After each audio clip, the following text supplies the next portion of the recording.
Hello, and welcome everybody to the new episode of D6, where I, Yaro, Shien bring together voice acting friends, abridging friends, and friends in general onto a D&D livestream show. Now, first of all, I would like to say that welcome not only just the general Twitch viewership, but also the YouTube viewership if you are here tonight. This is me trying something definitely new. This is not something that we usually do. I am trying Restream. We're trying to see if we could just expand everything, as I had said earlier today, for anyone that was around for the test stream. So, first of all, usually right around this time, we do our usual shoot the shit, tell everybody what's going on and stuff like that. Right now we're just waiting for a couple of our other players to finally get into the Discord chat, because we're trying Discord tonight instead of usually Skype, because Skype has been just a natural fucking disaster and we've been using it for so freaking long.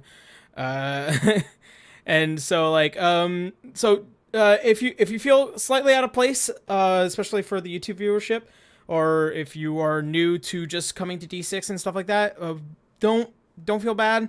I do have the episodes uploaded, but we're trying to find a way to culminate everything in order to kind of just make one condensed piece, so then you guys can know what the story is, thus far.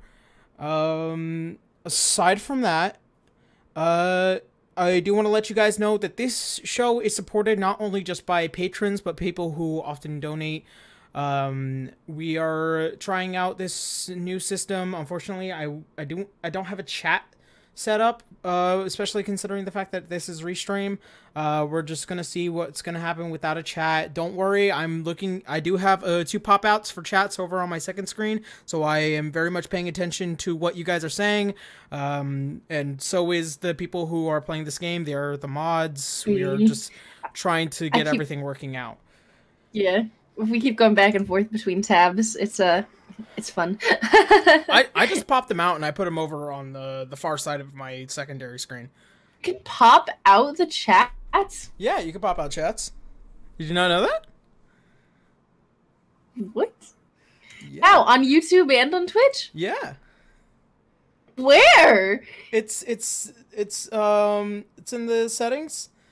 Like, there's a little, like, 3 little dots at the top of YouTube, and there's also the little gear or the little gear at the bottom of Twitch, and that's how I'm doing that. This is actually a lot more lighter of a setup than my previous endeavors. I'm just, like I said, this is just completely new tonight. Like, we're trying something new because tonight is the 49th episode for D6. And next week is going to be our 50th episode, which, Mina, I know you're not going to be here next week. No! Oh, shit! Oh! I've got work. Sounds like somebody got really excited really quickly. I need money really badly, and I'm not going to be here for the... I'm never here for, like, the milestone episodes. Absolutely horrid. 100%. God damn it. Also, something to also announce, over on Twitch, I'm part of the affiliate program for this channel, and because somehow I finally got chosen for that. I thought it was going to take longer, but not. Something to note is that you are allowed to donate bits, which do help support the channel, but not exactly too much, because there is a $100 threshold that comes with that. But also you can use it on any channel that you want, which is fine. But do also know that if you want to help support this channel and help it grow and stuff like that, right now I'm currently in a circumstance where my computer is starting to feel a little bit more worn down and weary, so please do consider, if you want to do direct donations, please do. If you want to donate to the Patreon in the long run, please do. I am personally trying to set up a system where people who donate also get the same rewards as people over on the Patreon, because I know some people would like to just do a huge donation and and still would want to be rewarded, but like, I'm trying to figure out and set up a system for that. Hopefully by the time we get around to the summer of fundraiser that I had talked about in yesterday's update video, I might have something like that, which I'll which I'll try and do something over on the Discord specifically, because I do have a Discord set up. It's just that I need to figure out, like, if people who donate also want to get a reward out of it, and that way I can just set up a specific chat for people who donate, and people will be rewarded that way, and I would really like to try and do that. So, still trying to wait on people. Skype.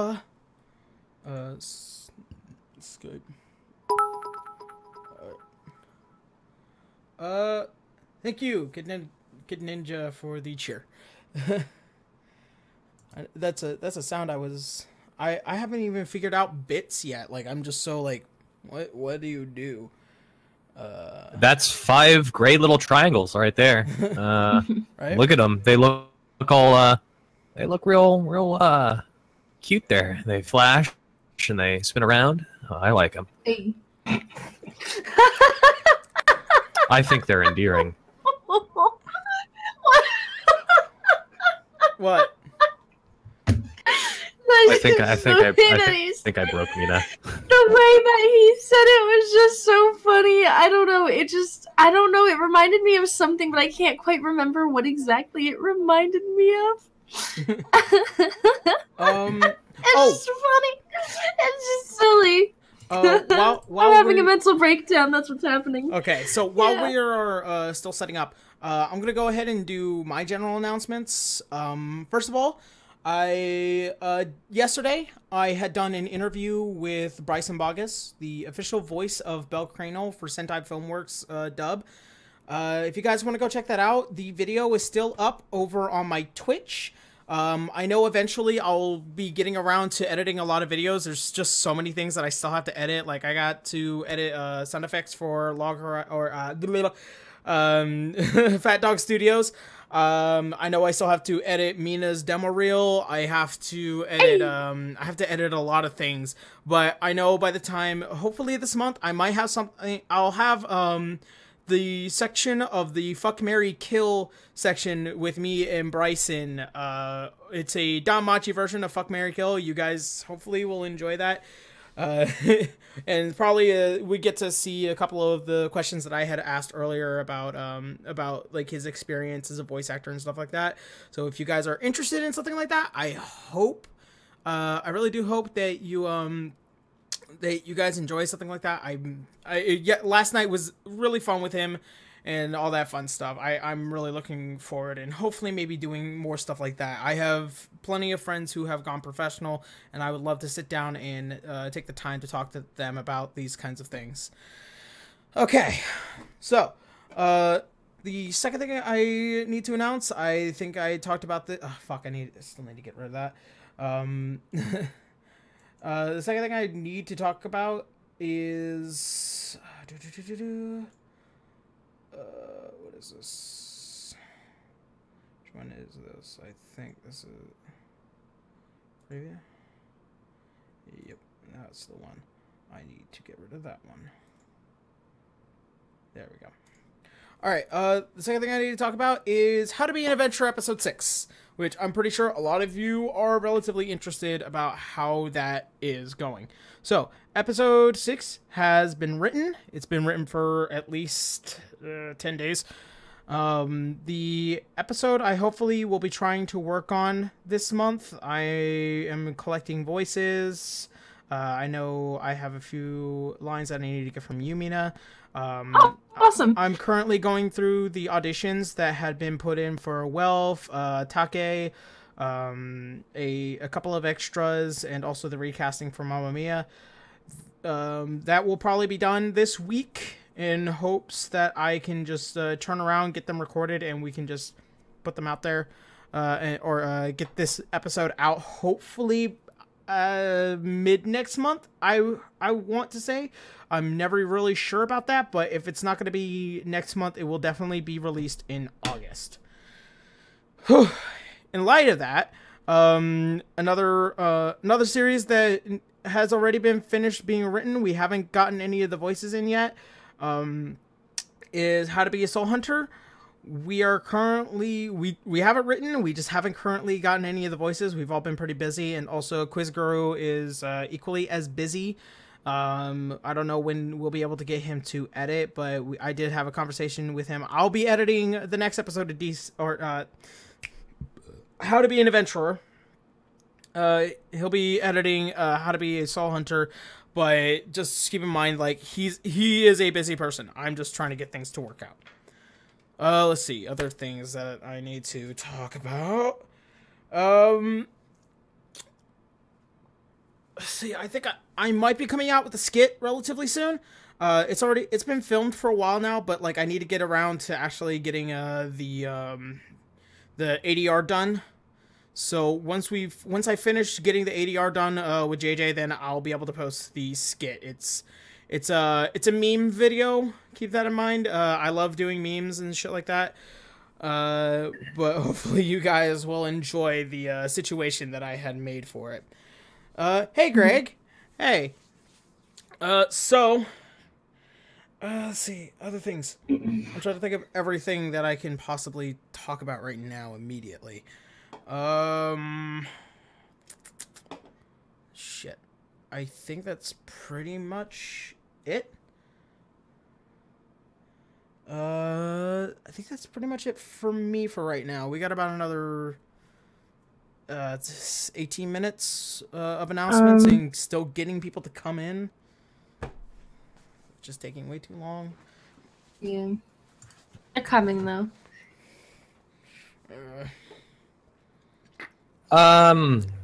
I typically take up my announcement slot with things I just generally want to promote since I don't do anything on the internet. So I will take up my obligatory 5-second shilling with a congratulations and happy birthday to Momoki VA. She does the voice for Midori-chan and the Occultist Club leader in Yandere Simulator. It's her birthday today. Feel free to go over to her channel, sub, and tell her I sent you, I guess. Cool, cool. Oh, happy birthday! All right. Good for her. Let's see. Yep. Still waiting. Still waiting. So, that last game. Whew! It's gonna be Yeah. It's gonna be one of those episodes. I can already feel it. Oh man, to get in on a little bit of the fan speculation or the commentary, as it were, because I was talking to Mina before we actually went live. Like that last conversation we had, I was like, but Manda, your dad is nowhere near here in that exact voice, because like we all established in that conversation, hey, we're being scried on. Let's not go anywhere vulnerable or say anything that could, you know, that what's his face could use against us. But Jay Smitty, plot device. Plot device. Yeah. Nice. But also, it's early in the morning for me, and I forgot to cast magical spells to counter magical spells. Scrying is one of those very annoying and unpredictable things, though, because you can't tell when it's happening to you without like a skill roll, and that's like an intentional thing. And if you read the way the spell works itself in the rule books, it only lasts for about 10 minutes unless the caster sits there and keeps casting it, right? Yeah, or he's got like an orb of scrying where he sits there and he's like a wizard with his orb. Yeah, probably has an orb, so he's just watching us like he's fucking sitting there and his kick up sofa eating fucking popcorn and sipping on his soda like he's watching a movie. But who was scrying? Was it Duncan or was it Vecna? You don't know. Now that's a good question. Yeah, right. Man. Oh You don't know. My poor dad. Hmm. Joseph's my dad, and my actual dad is my father. You Oh my know God. what? There's one thing though. Whoever's scrying the normal party has probably had enough time to collect samples of them, like little lumps of hair or like a fingernail or something. So creepy. So that makes scrying them a lot easier. But Oscar has not been in the party long enough for that to be the case. So, and Oscar was was already familiar with how scrying magic works. He brought it up in the first episode he was introduced. So we'll during this episode we'll get to see how he reacts to knowing he's being watched. That's going to be pretty fun. I'm gonna say because I don't know what I'm gonna say. Crap. Oh, Tara's here. Yay. Hi. Hi, wife. Hello there. I'm trying to. Did I miss anything? We're just going through announcements for right now, Tara. Got anything to announce?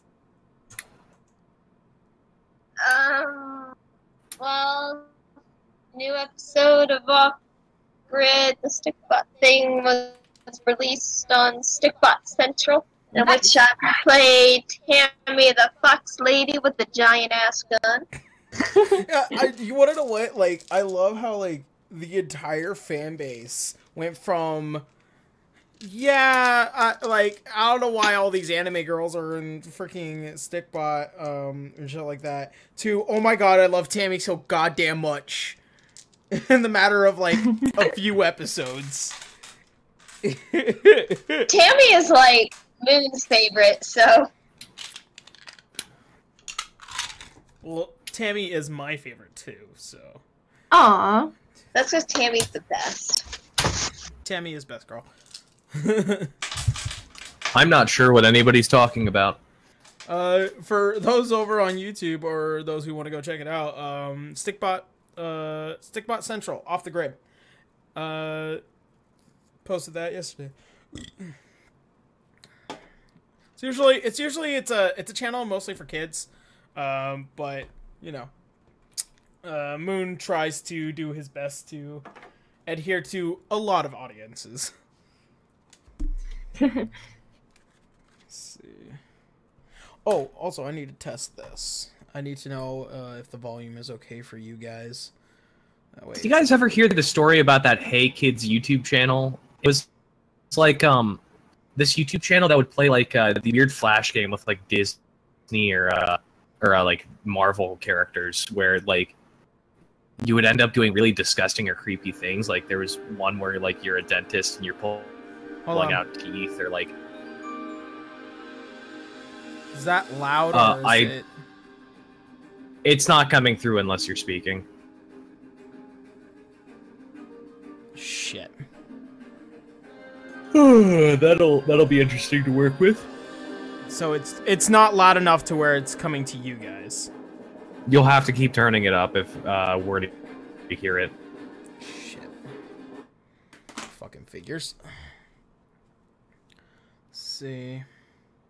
Yeah, that's for all of the great things about Discord. The automatic noise gate is one of those things that can be slightly annoying if you do want to have like an ambient noise. If it's just the noise gate, then I could probably get rid of the noise gate.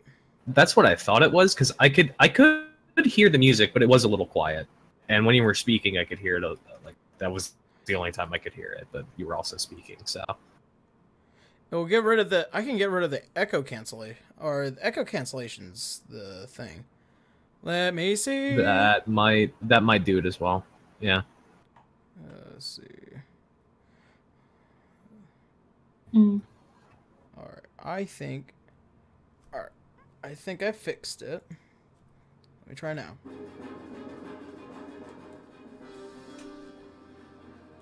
Is it coming through?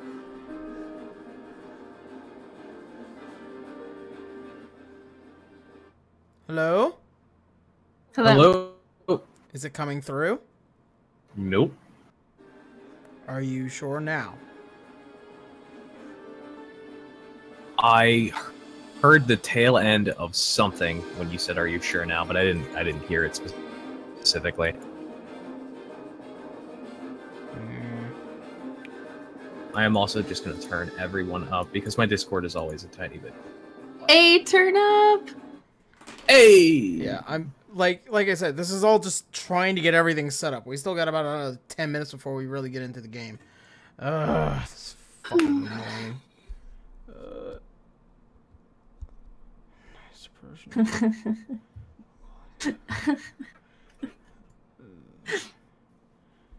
Lower lower the volume do applications by this % when someone is a self-promotion. But all I could think of saying was, see me as people in things. I see episode 45 just went live, and it says the preliminaries of Arya, Braun, and Manda. Wasn't that episode the prelims with... Oh, no. Never mind. That is... Episode 45. We're on episode 49, bro. Oh, I thought that's 6. Okay, I saw episode 49 and I thought it said 46, and I was really confused. Oh my. Yeah. Let's see. Well, I'm just really just trying to get everything working. If you tried running it through a voice meter, I know that would be one way of getting the sound to come through on your microphone. That's that would be a little weirder. How about now? Because you'd have to have it playing out of probably your headphones, and hopefully you're not streaming the sound that's already coming out of those. Or that wouldn't be weird at all, because you don't stream anything other than your voice typically. Well, ours as well. Never mind. Whoops. Are you hearing it now? You wouldn't even need voice meter at that point. You could just try and play the music on the machine you're streaming on. Yeah. that'd be cool. Oh, no, but then we wouldn't hear it. Never mind. I'm an idiot. Okay. I mean, I don't mind not hearing it.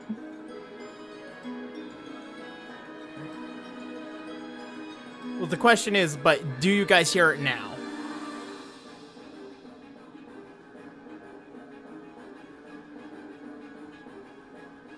Because then I can think. Did I die? Hello? No, we can hear you. Okay, answer. I'm so silent. I was like, God, it's my internet again. When I asked, do you guys hear it now? No, that's just the beauty of Discord. There's no background noise, and I love it, because everybody's forced to put on a noise gate. Okay, do you guys hear it now?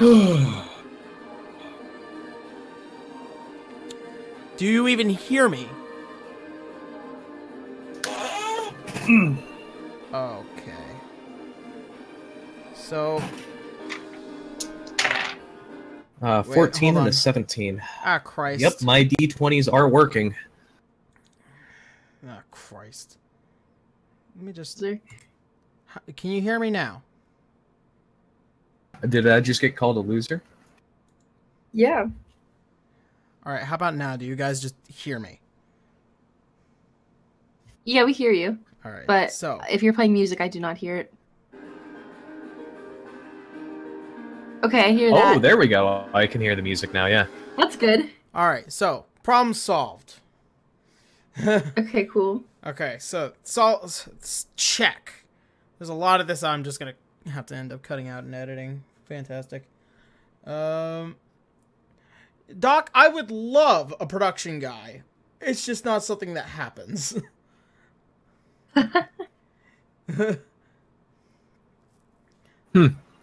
And I've just managed to convince a friend of mine who is playing on another D&D 5e podcast to click on your link, and they've opened your show. Fantastic. In the middle of that stream.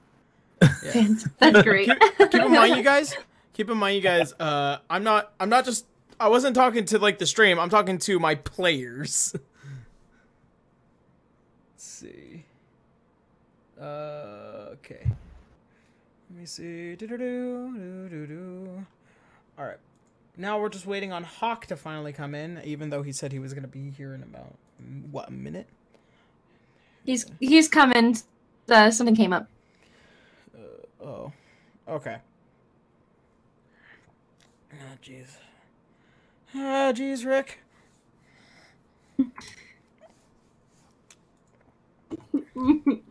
I'd be surprised.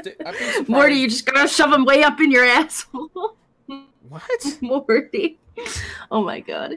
You know, when the episode where they go to that planet and they steal those seeds and he's like, we gotta go through, like, customs. He's like, you gotta shove the seeds up your asshole. That's all I think of, that and the Szechuan sauce. Doc, Lovely. Doc, as far as I can give you an argument, the reason why I know you are pretty much a production guy, but the problem is that I have to do all this by myself anyways.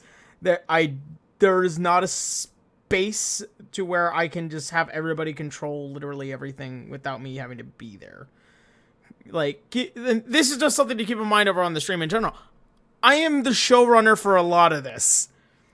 Like, in between doing, like, setting up, just making the game and setting up a stream and also, like, all the stuff in between, it's literally all me.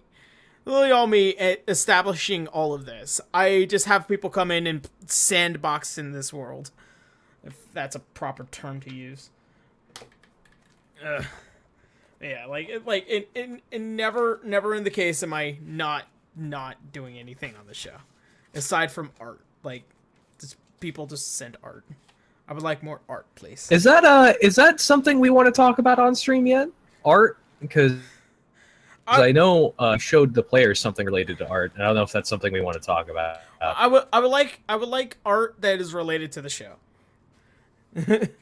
No, I was referring to what you had showed us in the chat. Oh, I don't think that stuff's fully done yet, so I don't think he wants to talk about that yet, because it's not all. We don't have any for everything. Right. What, you mean like that? The character art? No, that's not even done. Oh yeah. All of it's done, or it's not. No. Okay. I'm having a hard time hearing you. I don't know if it's because I'm going deaf or Discord is just unusually quiet. Probably, which it normally is for me. Probably your annulation. I'm not sure what my annulation is, but it sounds kinky. I'd like 3 of them. Oh my god. Go into your settings, your voice settings. There's an I think it's called annulation. Because I had to just turn that off. So, attenuation, I think. I'm sorry. Just turn that off. Turn that off in general. That will do nothing for you. Lowers the volume of other applications by this % when someone is speaking. Oh, okay. Let's see if that might fix it. Okay. It was already off for me. All right. And I've got everybody in here set to 200% volume, so. Oh boy. Awesome. I guess I'm just going deaf. Old man John. All right, we're just waiting on Hawk.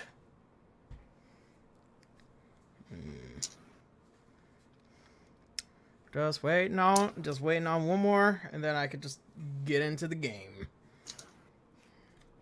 Keep in mind, we're also down a few players. Yep. Sam's not here tonight. Emily's not here tonight, and Ava's not here tonight, but she's also like coming home from a convention, I believe. Yeah. Yeah. I think we thought we were gonna have Emily tonight, but some stuff came up. Yeah. So we have to wait. Yeah. So which is a shame because I loved her character and the first episode she was introduced. This is one of those games where I wish we didn't have as many people gone as we do right now. We'll figure it out. Yeah. Hopefully, it's not too much of an encumbrance on what we do. Yeah. And it's to over 9,000. I'm not exactly too sure. Let's see. All right.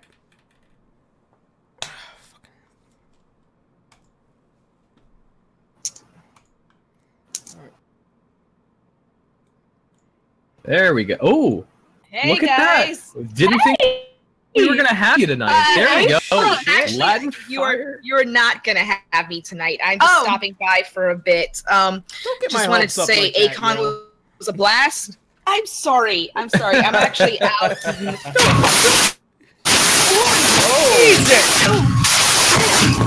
Let's go ahead and do that real quick. What was that?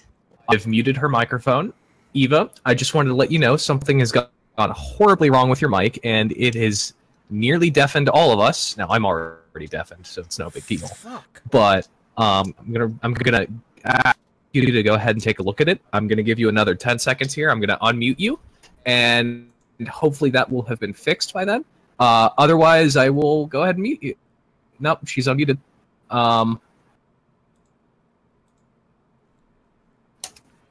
You there? You with us in the land of the living?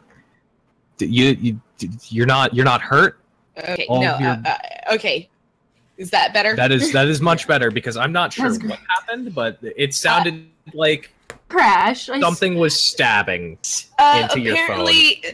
Apparently something's going on with my mic. I'm trying to get it replaced. I know it's like the second time it's happened, so I'm sorry about that. But I actually wanted to say hi to everyone stopping by for a bit. I'm actually going to be going out to dinner with Toy Scarecrow, Talk VA, and Grimjack. We just got back from A-Con, and so now I have +1 on Con and Wisdom, and I'm happy about that because I got to score modifier. I got to meet the legend himself. it's a score. I got to meet Matt Mercer.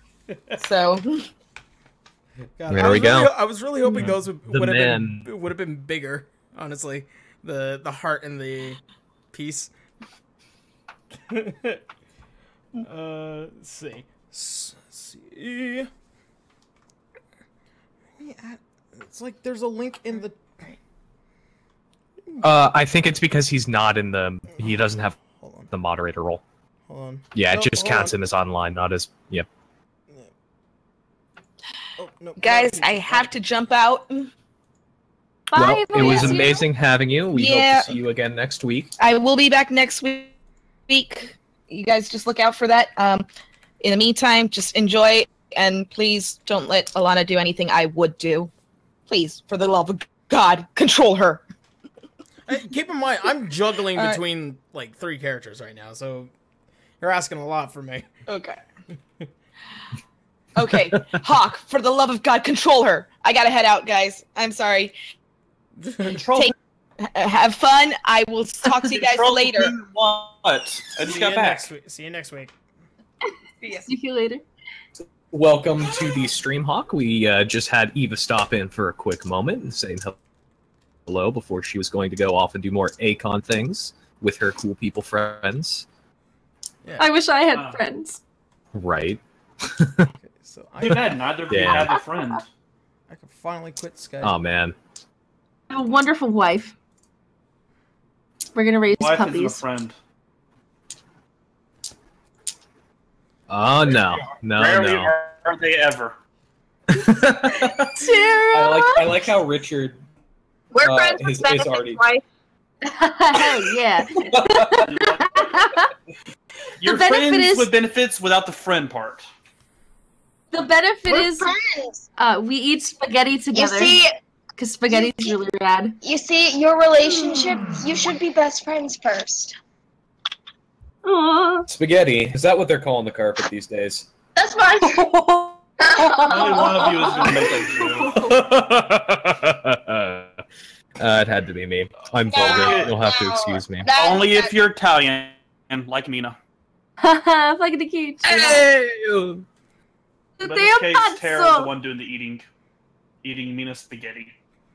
All right. See, it's if the musical made by our lovely player Sam is anything to go by, that is categorically false, or maybe it's true. Okay, listen here. Yeah. If I'm going down on a lady, I don't want to floss my teeth too. Oh my god! Oh damn! Jesus Christ! All right. Well, I've started us down a dark road. With that being said, I think now is the prime time to start getting into this game. All right. Yeah. So, with that being said, let's go ahead and jump on into tonight's game of D6. So, where we last left off, our adventurers who had achieved their last prelims, who finally, after achieving, they had all taken time Some went to go celebrate their victory. Some went to go meet some of old allies, while Braun, in the midst of all this, had found an unconscious and finding out later soulless Elaine. In that time, there was a bit of concern of who was on whose side, distrust, and understanding the danger in the future. Monda went to go seek her father in order to find out how to help Elaine, who, after saw that his soul being ripped out from his very body, had seen an eye within the middle of the church of Sihanin staring at the now soulless body of Angelo. Oh wait! I'm sorry, hold that thought. Can you add Sam? I'm talking to Sam how to join. Okay, sorry. Go on. Actually. To which he had informed Monda that she needs to seek the Raven Queen, the one who possesses the ability to transfer souls. And such, she had prayed that night while everyone had gone to rest. In search for answers now, she speaks to the Raven Queen. And that is where we had last left off. You also forgot the whole, well, I guess I was thinking before last. A rule has been broken thingy? I don't know. No, I meant the whole, the cause of the soullessness, the people who we think's evolve, and that they're now scrying and looking at literally everything we do. Yeah. The whole wait, Duncan thingy. What's going on? What's going on with Sam? Did he not click the link? Yeah, he has not clicked the link. Tell him to click. The link. I'm sure he's looking for it. I'm gonna. It's not that far in the chat. Now that I think about it, I don't think so. Invite people. I got the link. I'm gonna just message it to him. He might not have Discord. He has Discord. Trust me. Okay. Well, I don't know. I'm not his keeper. Neither am I. I'm just answering. I'm just answering all the questions as honestly as possible. Aaron, you're the DM. By default, you're stuck as everyone's keeper. That is a false and obviously regressive statement on the state of DMs in modern role-playing games. Okay, John, stop brown nosing. Matt, if I wouldn't call it brown nosing, I'd call it more of like fart sniffing. I'm not quite in there yet. And look, I got a wine glass. Right. I got a wine glass in there. I swished it around a little bit. I wafted, as it were. All right. Enough. So at this point, if you get much more of Aaron's shit on your face, you might be Guys, stop. a blackface. At this point, oh god damn. Oh my god. I'm gonna just Waiting on Sam. Yeah. So at this point, you guys, Mina. Yep. You are still within the presence of the Raven Queen, who you're currently bowing to in hopes for an answer. She has informed you that a rule has been broken. Pardon me. What do you mean a rule has been broken? I mean, obviously, what's going on is not good, but... Hello, motherfucker. Does rule carry? The rule that I speak of is the rule which the gods must abide by. This isn't the first time someone has broken this rule, and I am aware of the very being that he is. In the time before the Faevalmach, there was a being known as Vecna, who sought to achieve godhood. An evil man. He had many allies, many believers. he decided that he wished to rule over the domain of the dead, to which I had prevented such, for it is my domain that I rule over. In order to prove himself, he broke the rules by trying to cross over into my domain and try to rule it by taking souls. And as punishment, I had personally reaped him and sent him to the 9 hells. Mm-hmm.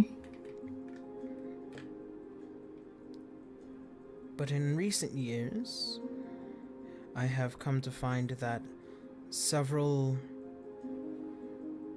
demonic deities, which had been stripped of their powers, had found themselves out of the 9 hells. For what reasons, I may not know. But, in light of that fact,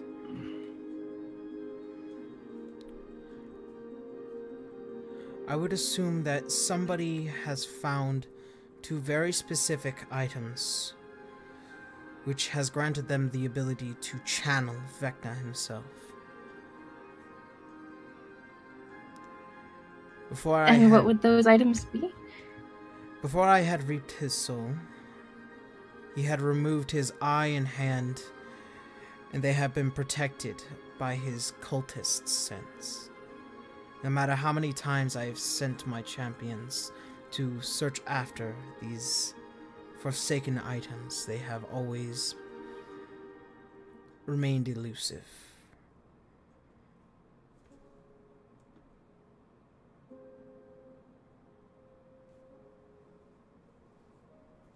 Awful.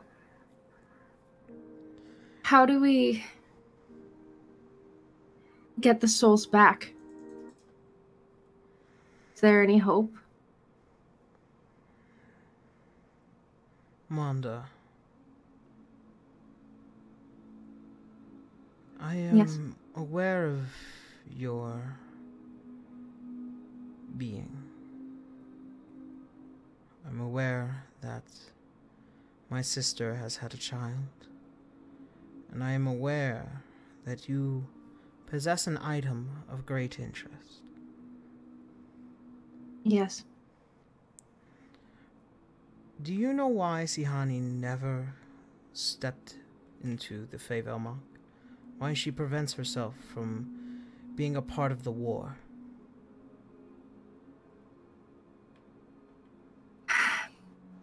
You know, I'm not really sure, honestly.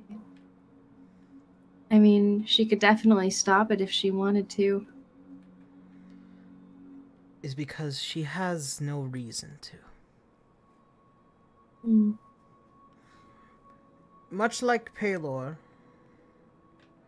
these are 2 beings that do not have to concern the well-being of those on Earth in order to survive, in order to live on as gods and goddesses. The very celestial bodies that they possess is more than enough.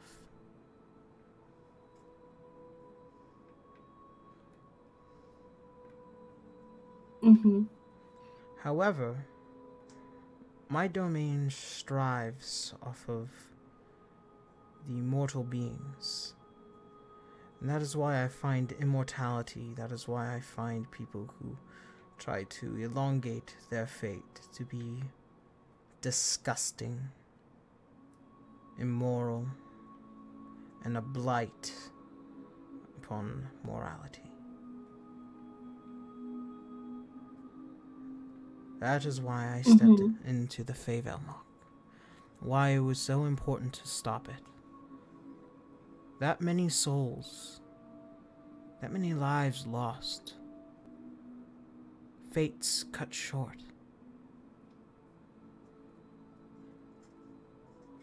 That is why I sent a champion. But even now, I feel like I do not sense him. Like he is in danger. He's old. He may be wise, but he has very limited power, even now today. Who is he? I believe you've already met him.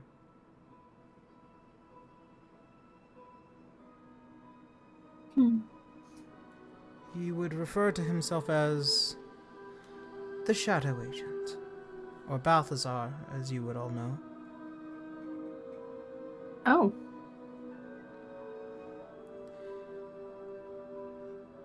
Balthazar. I believe in time that the mantle of my champion must move on.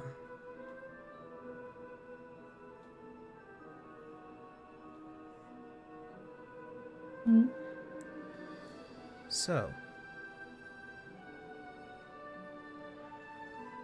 I wish for you to do two things if you wish to return your father's soul and defeat Vecna, or whatever apostle or avatar he has chosen. I'll do it. She outreaches her hand towards the crescent moon. Manda stretches it out. She just kind of lets the Raven Queen look at it because she's very attached to it. As the Raven Queen places her hands upon it, you see the Enochian scripture that is written across the blade. You see it shine. I remember when this weapon was first forged. My mother's finest work. And she looks back to you. The first thing you need to do, after you have claimed victory within the Tournament of Cord, you will seek the Crow Father in Yimnan. The Crow Father? Who's the Crow Father? He is... What do they do? The Crow Father is the High Priest of my domain. He will guide you properly, and he will test your abilities. And after that, you will become my champion. And then I will have you slay Vecna.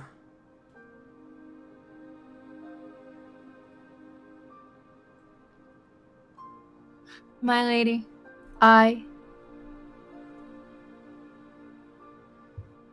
will be your champion, and I will slay Vecna.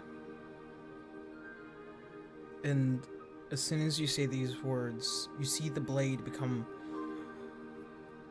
engrossed in light, and as it extends out to this long scythe-like weapon, you see it glow and glimmer, and now you see it is in its purest beauty, its form. Yeah, boy. And she hands it back to you. And as you reach to grab it, and you grab hold of it, and you pull, she doesn't let go immediately. Keep in mind, Manda, the weight of the champion is never an easy path, nor is it one should be uptaken so lightly. I will leave my mark to you. And as such, she reaches out and she touches one of the feathers of your wings, and you see it turn from this pure white to a single black feather.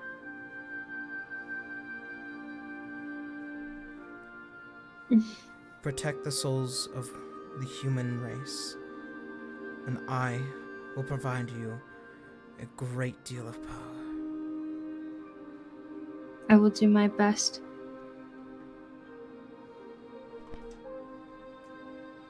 And I will not fail. For the sake of your kind, I surely hope so. And she returns back to her seat, sitting back.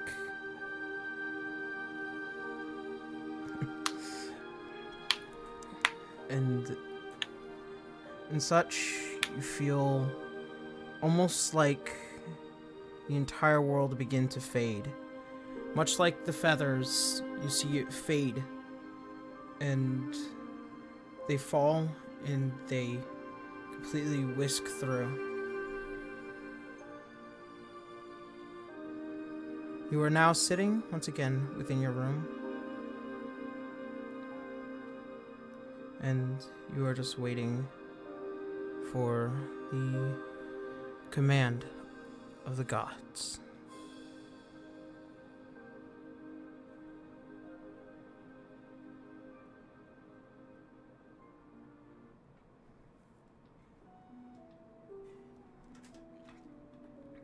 The night goes on, aware of now what future lies ahead of all of you. You all awake. It is the new day. There is time today before the real Tournament of Court begins.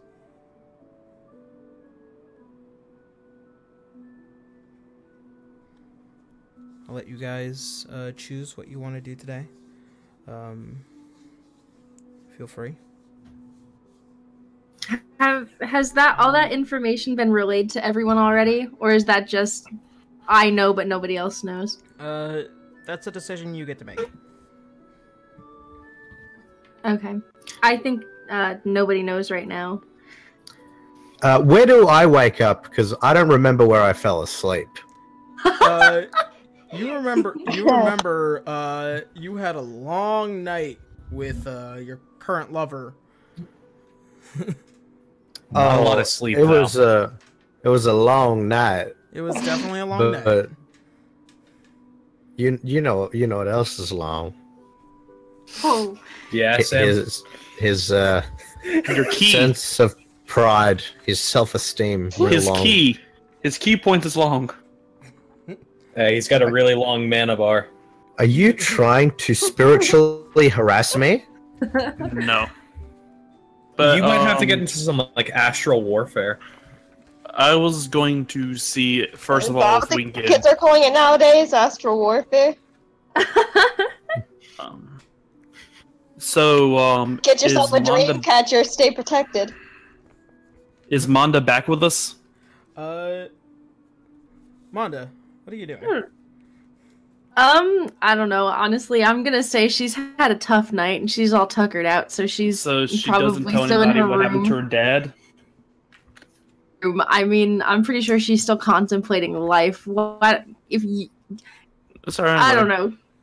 I want you guys to have some time so we can get to that after you guys talk. Right. Unless you want to come talk to me. Well, I was going to say that we talked about this at the end of the last game that Braun and Arya discovered the exact same mark on Elaine while checking her over for wounds. Well, and we talked about it at the end of the last game, but yeah. Oh, then Wait. I guess I'll have Manda go into the room with Elaine and like examine her, I guess. No, like we did it while you were doing your stuff with your dad.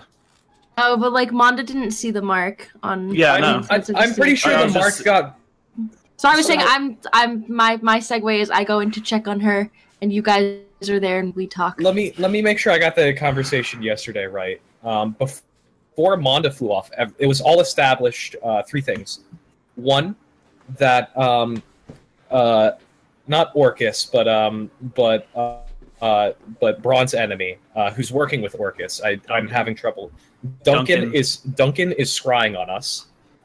He's managed to steal her soul, and there's a third point. It's probably just the two. I don't even know why I brought up a third point. The third point is that we're all aware of the other 2 points. So we all know that Emily is missing her soul, and that Duncan's the one to blame, and that we're being scryed on by Elaine. That bitch. But I was going to first suggest that we talk to the Shadow Agent and fill him in on everything because he went around when we got back. Oh, that's fine too. Oh, the third point was that I wasn't sure what you wanted to do, so it's up to you. I remember the third point is that Oscar was very adamant about not continuing the conversation until they had protection from the scrying spell with Arvello. Arvello, yeah. I was first going to go to the Shadow Agent since he might be able to do it for free. Oh wait, I can't. Are some of you guys like talking? I hear like a faint echo in the background, and I'm not sure. All I hear really is Richard. Okay. John was talking. I was talking. Very briefly, I can't hear you. You sound like so drowned out. Is that for everybody, or I hear everybody fine. I hear everybody fine too. Same. Just go ahead and make sure your headphones are plugged all the way in. Maybe. Hold on, guys. Mina, right-click his name and see what the volume setting is. You might have his turned down really low. No, his is 100. Go back in. Seriously, it's probably just a volume setting. Okay, Mina, right-click his name and check user volume on him. Yeah, it's up at 100. And you can hear me just fine now, or I can hear you, dude. All right. She can't. You hear me? Tell her to just restart Discord. Yeah. Yeah. Before we really get into that, Mina. Yep.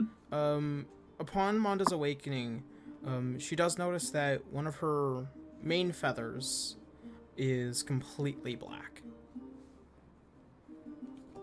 So my wings are gonna start turning black, or just the one?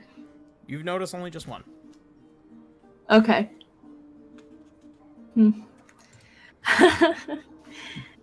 I guess Braun will seek out the Shadow Agent to bring him up to speed, and then we'll track down Arvello. All right. As a quick note, anybody who steps out into the hallway strangely does not see Oscar being a creep. You were in the room with us. That was last night. I thought. No, we're still at the same night, as far as I know. Oh, it's the same night. This is. I said tomorrow. Yeah, because I thought hear you because like 5 people were talking. Yeah, tomorrow is today. I don't know why. There you are. Okay, everything's okay now. Okay. Sorry, all I heard was Richard talking when you must have been talking, so I was just talking to Richard, so I got all confused. But then, I don't know. All right, so. All right. Anyway, we're gonna go find Balthazar and then Arvello. All right. That's what I'm doing at least. All right, so you tried to go to his office. You go up to his office and you knock on the door.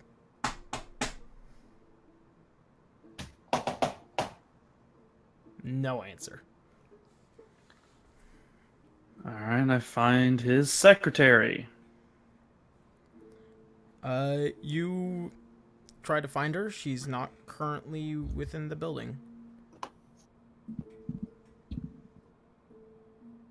Is there literally anyone working at this place? We're back. There is, of course, the people that are under the agent's, contract, but that's it. But no one of really relevance to us. Yeah. Nobody of immediate relevance. Can I check to see if his office is locked? Go ahead. Make an investigation. All right.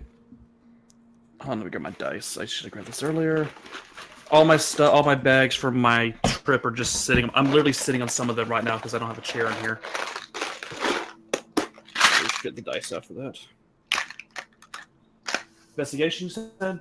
Yep. I like how Hawk was respectful enough not to just try and open the door after he knocked. Braun is so polite. Shadow Agent would have shot me. Shadow Agent has a gun? Goddamn. Magic gun. Magic energy. Shit. Yeah, okay. We fought on once. It wasn't pretty. 17. It doesn't sound too pretty. 17. 17? The door is most certainly locked, and, for the sake of brevity, it doesn't look like it's going to be easy to pick either. Braun's kind of paranoid at this point, worried that, okay, someone he knew to be a formidable fighter has been taken out fairly quickly, and everybody's kind of missing. He's also pretty sure that they know that the Shadow Agent's their benefactor, and God knows what else has been listened in on. So he's going to try and break down the door. Go ahead and make a strength check. Because this guy's already had one assassination tip against him. Actually, no. Make a Constitution saving throw. Oh, I'm sorry. bugger. I'm sorry. I just remembered. Oh, that's his front door. That's right. Yeah. It's cool. I have a very good con modifier. 27. 27? No doubt you do break in the door. However, upon entering it, you immediately see there are several small raven-like statuettes all around the office. The eyes begin to glow, and you're all like, fuck.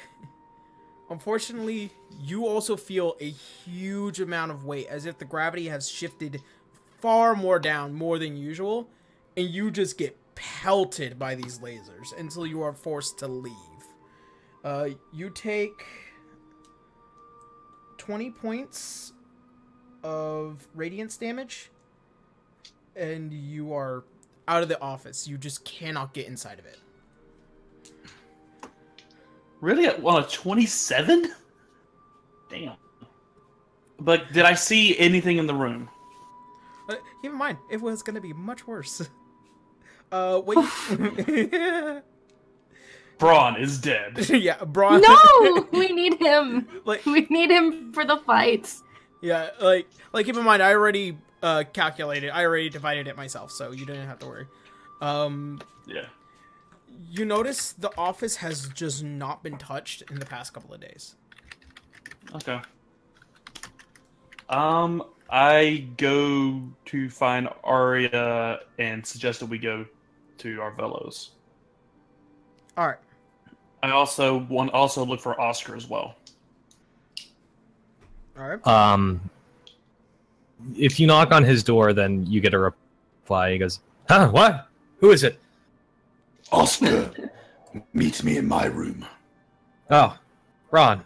Right. And you hear some shuffling from behind the door, and if you don't walk away by the time he actually gets to the door, a very disheveled, broken, and tired-looking Oscar opens it up. Very messy hair. Not in his armor, but in his like street clothing. The kind of stuff he wears when his street clothing. And he shuffles out and over to your room. Are you all right? Oh, it's the news from last night. Knowing I'm being watched like that doesn't exactly it doesn't sit well with me. I didn't get much sleep. Arya's with them right now, isn't she? Yeah, I was going to your room next. Oh, okay. I knock on your door. Hello? Who is it? Braun. Arya gets up and she opens the door. And she Oscar. And she opens the door and she looks at Oscar and she asks the same thing. Are you okay? What happened to you there, buddy? Oh, You're not as pretentious seeming as usual. I'll be fine. I just after last night's news, I didn't get much sleep. Well, I hope you feel better. He gives a strong nod and, well, as strong as he can, as tired as he is. Didn't really sleep last night, so it was a little late, a little lazy. It's almost like he was nodding off. Oscar. Braun snaps his finger in front of Oscar's face. I need to ask you for a favor. Yeah. Arya and I are going to visit our velo. I want you to stand guard with Alana in Elaine's room. Well, my room. I just realized I don't have a room anymore. I was hoping to go see Arvello with you, but if I'm the only guardsman available, I would be more than happy to take the task. Well, Alana is fairly proficient. Perhaps she can handle it on her own. What do you think, Arya? I agree. Alright, we'll Oscar rouse nods. Alana, and you might want to get cleaned up a little bit. We may have to use you as bait for Arvello. I don't follow, but I'll privy myself then, of course. Arya giggles to herself. Braun looks over at Arya. So, on a 1 to 10, minus the whole pompousness, do you think he'll be Arvello's type? I'm saying this as Oscar's walking away. Arya watches. Arya. I'm not caring. I'm saying it loud enough. If he wanted to hear, he could hear. He's too busy rubbing his eyes. Arya watches Oscar as he walks away, kind of gives him a quick up and down. Yeah, he's good looking enough. Jesus Christ. Though I do think Arvello likes the clean-shaven kind. I don't think Arbella's quite that picky. He did fuck Joseph. Oh. What? Oh, that gives Braun an idea. His eyes perk up. Boy, that takes me back.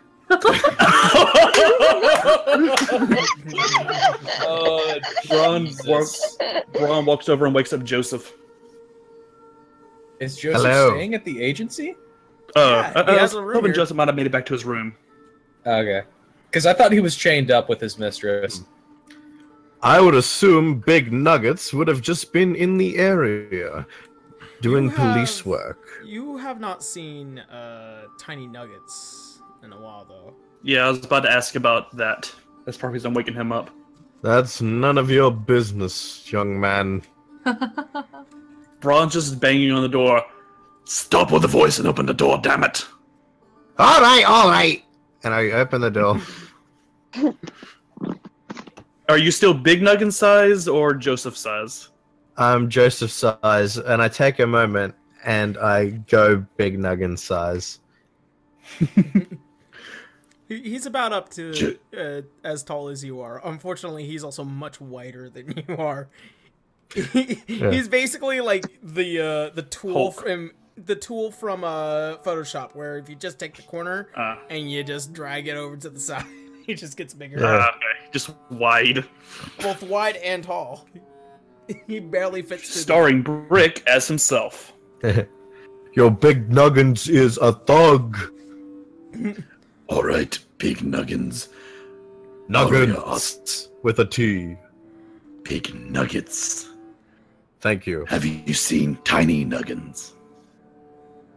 And before you make a penis joke, I'm not talking about your balls. Well, I haven't seen my balls recently either, so thank you for bringing that up.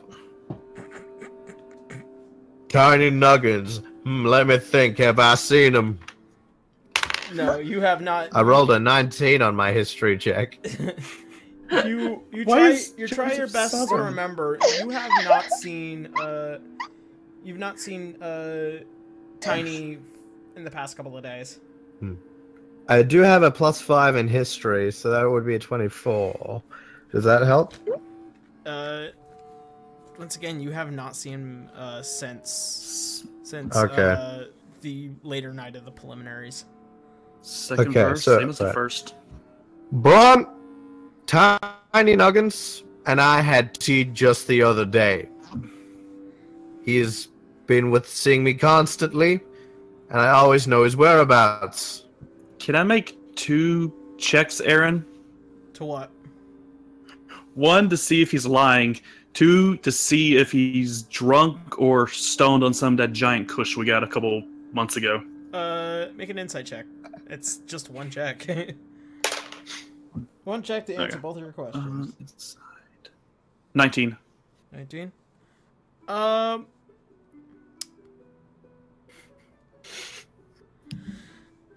Joseph, since you're not actively making a deception check, should I do that? I guess I am lying in his face. Yeah, so do make a deception check for one thing. However, the drunk thing, are you drunk? I'm not drunk. He is not drunk. Is Joseph high? Joseph is not high. Yeah, he's just being a dick. Okay. Yeah, so a non-natural 20 for my deception roll. Yeah, I'm not gonna... I didn't beat that. Yeah, you take it as that was the last time you saw him.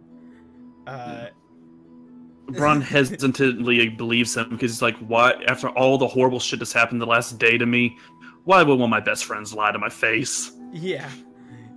Like, you know he has been a dick before, but like right now you kind of can't take that as being a dick. Yeah, that's like a new level of dickishness if he is lying, which he is. You don't know that. Okay, so Joseph tears into Braun's chest and tries to rip out his heart. What? Come again? What?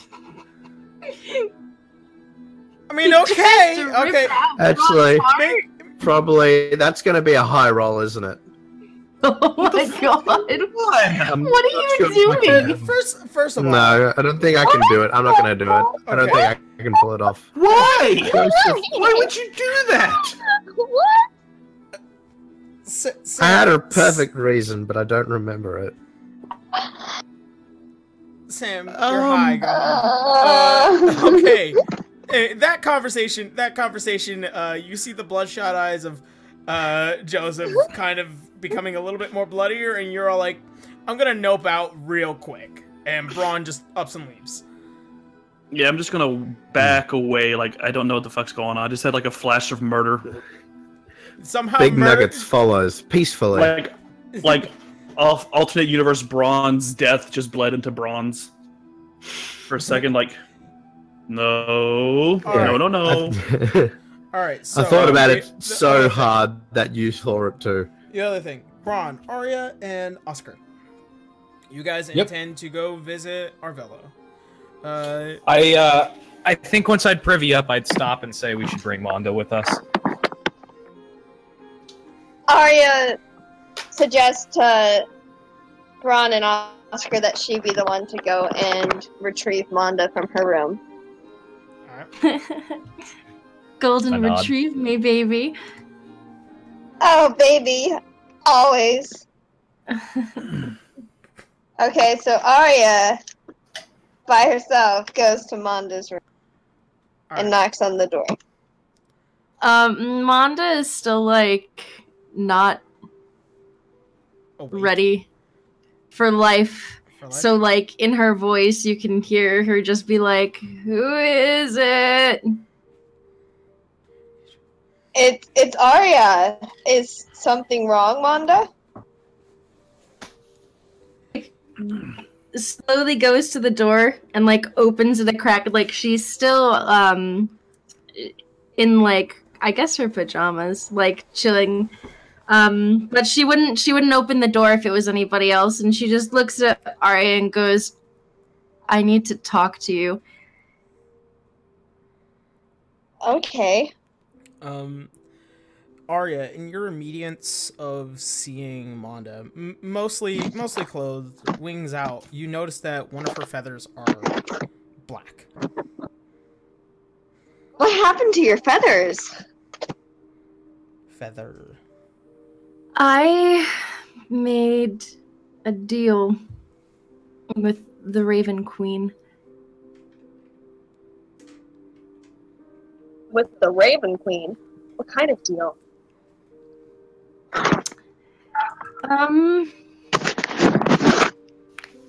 Well,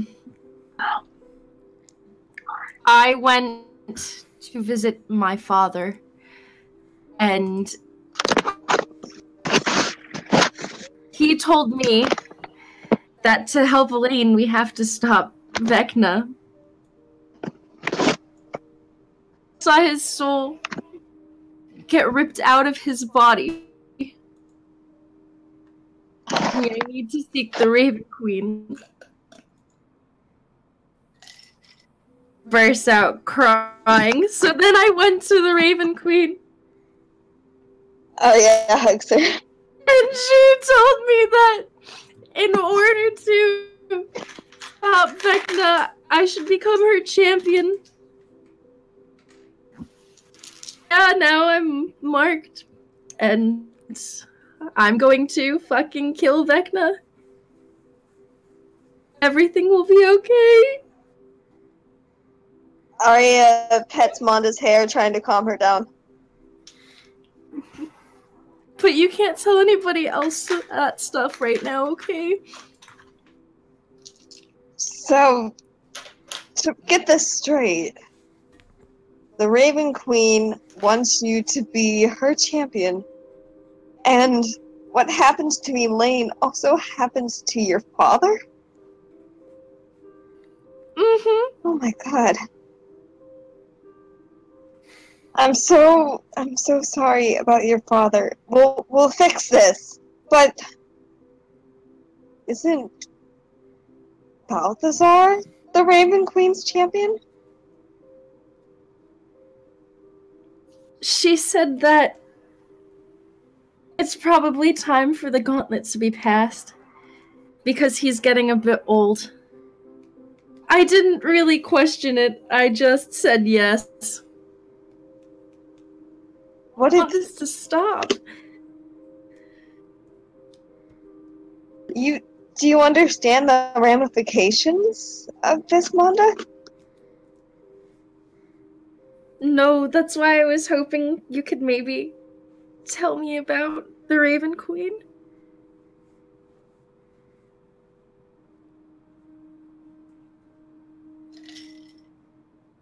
The Raven Queen thinks very black and white.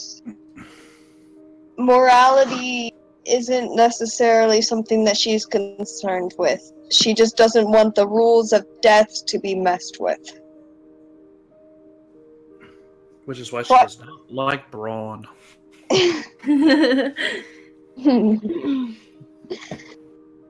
But in order to become her champion, I'm afraid I know how the rules of the gods work. In order to take a god's place, you have to kill them. And I'm afraid perhaps that would mean she's asking you to kill Balthazar.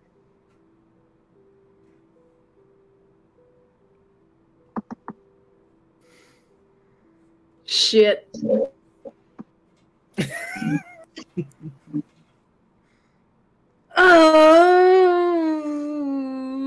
Manda, shit, sorry. Oh no! Manda hasn't said anything. This is me going, oh shit. Oh shit. Oh shit. Oh shit. Oh shit. Oh shit. Hold on, let me think. Fuck! Oh my god. That sucks! I'm not sure you're prepared for that. I mean, maybe that's not what you have to do, but... Well, first, she said to seek the... first, she said we have to win the Tournament of Chords. The Crow Father in Yimnan. And he will tell me what to do next. Okay. Maybe it won't be that. Manda, I'm not sure that if that's the case, you are prepared to do that. That's not true. I made a decision. When I saw my father's soul being ripped out of his body, I was going to kill Vecna. And if this is the way to do it, then kill Vecna. Yep. But keep something in mind. The Raven Queen doesn't care about you. She's mad that someone broke her rules. I can tell you that without even having spoken to her since the last time I asked her to bend the rules for me.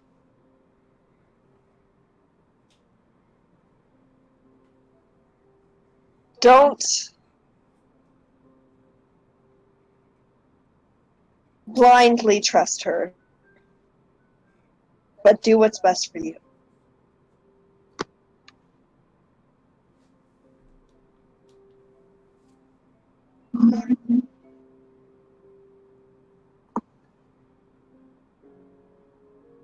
Just want to protect and return my father and Elaine's soul, and anyone else who may have been caught up in this, that they can live the way they're supposed to. Then I'll help you. Thank you.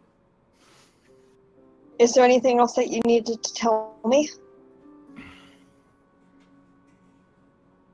I think that's... This is me talking. I think that's it. Am I forgetting anything? I don't think so. I was just making sure. Okay. I forget a lot. I just want to tell you that it has 98 calories per bowl. No, okay, but if we could keep the Raven Queen thing between us, that would be great. But also, and like Manda pulls up the crescent moon, and you can shows Arya that it's like it can retract now. It gets longer. Yay! As she pulls up what was at first a longsword like blade, it completely extends out and the blade shifts to a scythe like manner. It's definitely a much more fancier blade, and you could also feel there is no longer just radiance behind it, but you also feel like there's a force, like when often you would step outside into the night, you would feel like there's a presence, and it seems to almost have the presence of the night itself.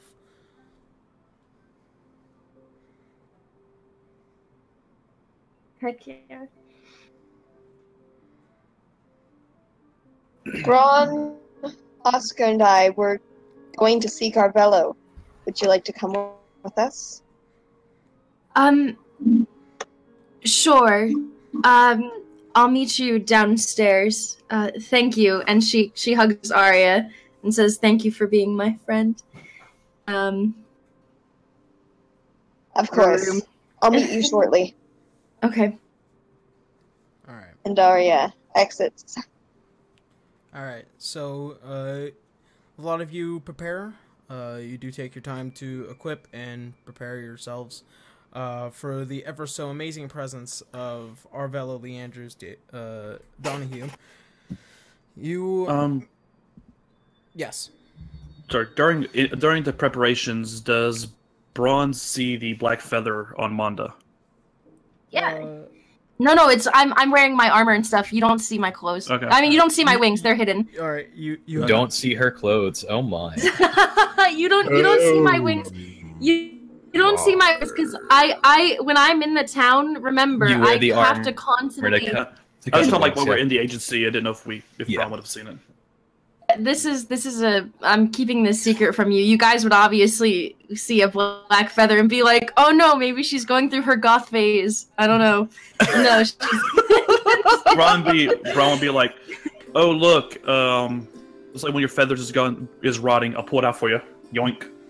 No, no, right, no, no, no, so- no. The feathers are concealed. All right, so you guys managed to prepare yourselves for the day, and you head out to Arvello. You've noticed that there's a bit of stirring around the city. There's still a lot of people around, but you are hearing some whispers back and forth. Some to where you're not exactly close enough to listen unless you intend to eavesdrop.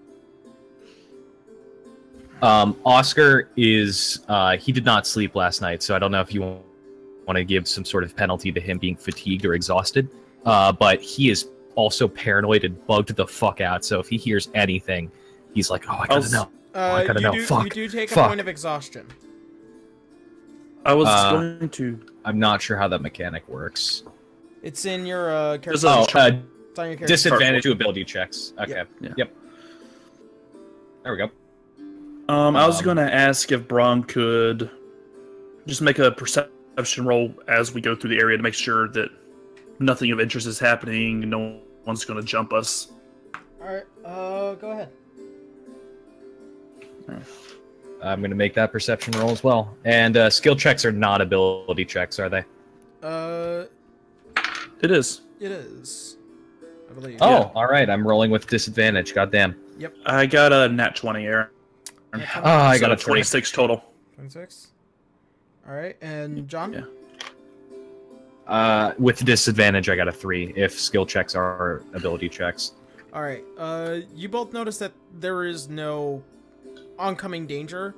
It's just that people are a little bit more wary of you guys, because you guys are the two team leaders that have passed the preliminaries in the past couple of days. So people recognize us. Yeah. Yeah.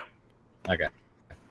Oh, one clarify. We put Alana and the animals in charge of keeping an eye on the lane, right? Yeah. So they'll be Okay, keeping cool. a close eye. What happened to Mina's dad? Armando's dad? You're asking out of character? His soul got ripped out.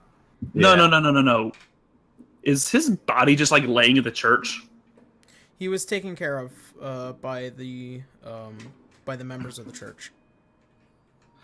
Okay, I was just like, wait, you never said what happened to him. All right. Wow. But anyway, yeah. So, do we notice anything on our way to our villas? Did like Nothing out of place. okay, cool. But like I said, there has been some stirring among the citizens. You're not exactly sure, but you do feel it. By the time you get to Arvello's, the Arvello's Arcane Assets store, you enter, and you are immediately greeted with the, once again, thick scent of incense and perfumes, and also just the large beaded doors and matte doors. Once again, this being the newer building, it's much nicer by the time you get through all of it. You see Arvello currently at work. He is going through his books. You see him with his glasses and kind of just scratching his beard and going through his numbers and whatnot for yesterday's sales. You are also aware of... almost forgot. Where is she? So then Florenda Alraith, a friend of Arya's. Okay. Arya's not with us right now. Like no, like Tara's MIA for a second. Oh, Are you here? okay. Oh, you're back. Cool. I didn't see you. Yay! You're still muted. Okay. But by the time he does take notice to you, you definitely see a very tired looking man. He hasn't really prepped for this morning, but the shop is open. Oh, hello. I'm very sorry. I've had a very long night of drinking and whatnot. If you like to care for anything, then by all means do check our inventory. I haven't stocked up on anything new as of yet, but do take a look around if you wish. Our velo were being scried. We need help. You see him stop going through his papers, and he puts them down, and he removes his glasses. Skye. Yes. Well, then you're lucky that you're within my building. Not exactly something that anybody can do from now on. So, how do you wish for me to help you with this matter? Can you create an item or something that would protect us from being scried? An old enemy of mine is doing it. He's also drained the soul from a friend of mine as well. Sorry, drained a soul? Yeah, it surprised us as well. Not a very, practicey deal, unless you're within necromancy, but... He is. Alright. Do we know that he's working with Orcus, or is that something else? No, I knew that. I knew that. And you communicated. Everybody in the that group to the rest except of the for party. you. Literally So everybody nobody except is. for Oscar knows. Okay. And that wasn't explained last night. No. Okay. Well, we for brevity's sake, we'll say that Oscar's been filled in along the way of who Duncan is. Alright. Okay. Well, Alright. if that is most certainly the case, then perhaps I might be able to... Maybe I might have something already in shop that may suffice for the time being. It's not... He's aligned with Orcus and followers of Tiamat. Alright. Well, I will most certainly try and find something. Florinda, if you would be a darling, bring me the store's current stock. And she currently jumps up, and she immediately runs towards the back, and she brings the big book that is that keeps records of what's inside the shop and whatnot. Okay, so let me see here, and he begins to flip through pages upon pages. All right, well, I may have a temporary fix. It's not going to do you very well, but it may be able to prevent this from happening in the future if you manage to take care of it properly. And he goes through some of his equipment. Some of the stuff in the desk, you see a small coin be revealed. It's got several jewels embedded in it, and what looks to be a closed eye on the front, and then on the back of the coin is an open eye. Right, so this wonderful little item is something that I had made. It will detect... Jesus Christ! I've gone Yeah. I've gone ahead and server muted her for a second, and she should be able to server unmute herself when it's gone. What was that? A motorcycle went by motorcycle. Mina's window. Somebody's ass needs to Jesus. get kicked. God damn. It happens all the time, too.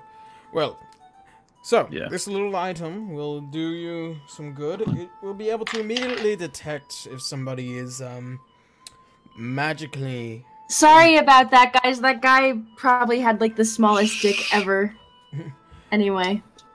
Continue on. It should suffice. It will automatically detect should somebody seem magically contemptuous to you, even in whatever sight that they intend.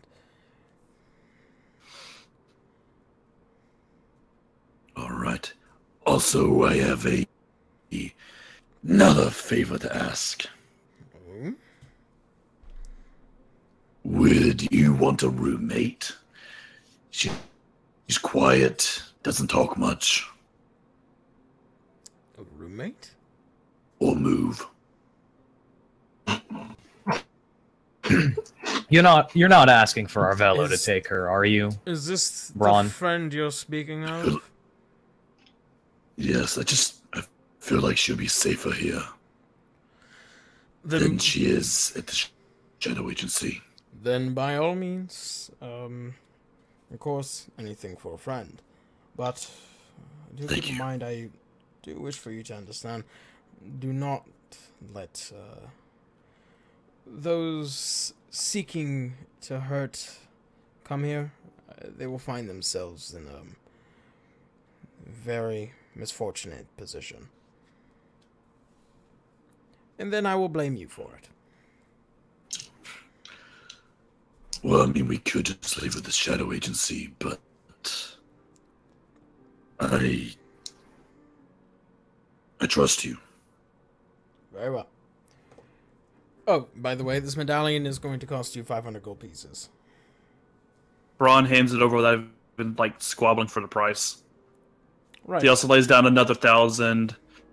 This is to cover any expenses needed while taking care of Elaine. Very well. Thank you. That medallion, you didn't have any spares, did you? Sorry, I only have the one. Got anything similar?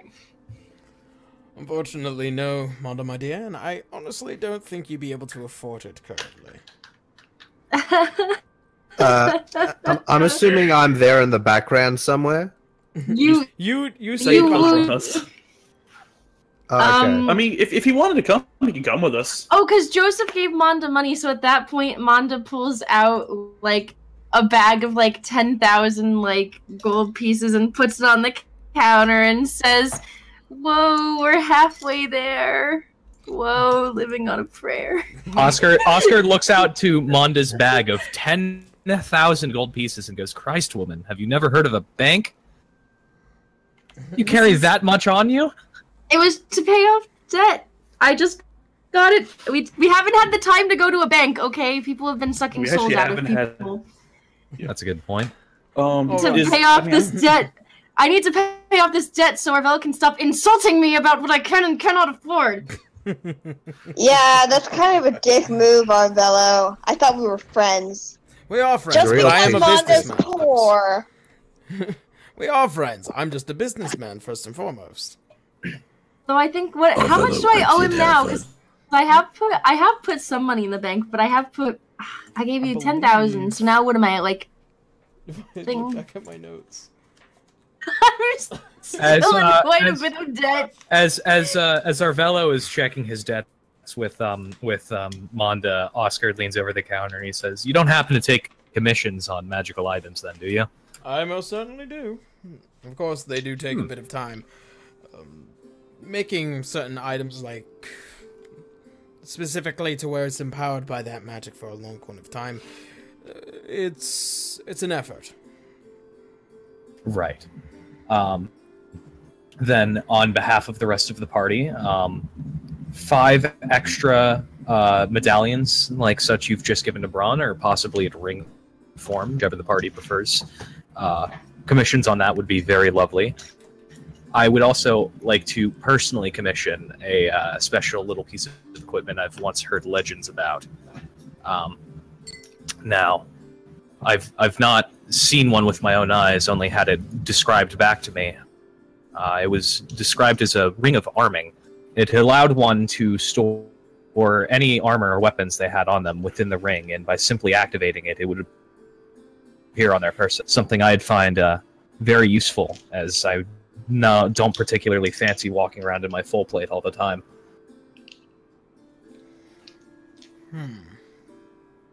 Perhaps. Let me try and handle the medallion situation first. And then once we have that figured out, then please do come back and we will figure it out from there. Of course. I did it. Also, Arvello, if you have time before we leave, could you inspect our gear to make sure there's no curses or spells on any of our items that would allow us to be located? By all means. Present whatever item you would assume that to be, and I'll make sure to go over it quickly. Braun remembers that characters lay their hands on some of his gear and swords, so he presents both those items to Arvello. Oscar presents the amulet that he was given by the tournament he won, the people he fought against. All right. And Joseph hands over the axe he's had for the longest time. Oh yeah, you need to get a prize, didn't you? Nope, that's Marcus's axe. Yeah. All right. So, Braun, your magic item. Your magical items, upon detection, there's nothing that is magically inclined to share your location or to allow people to hear anything.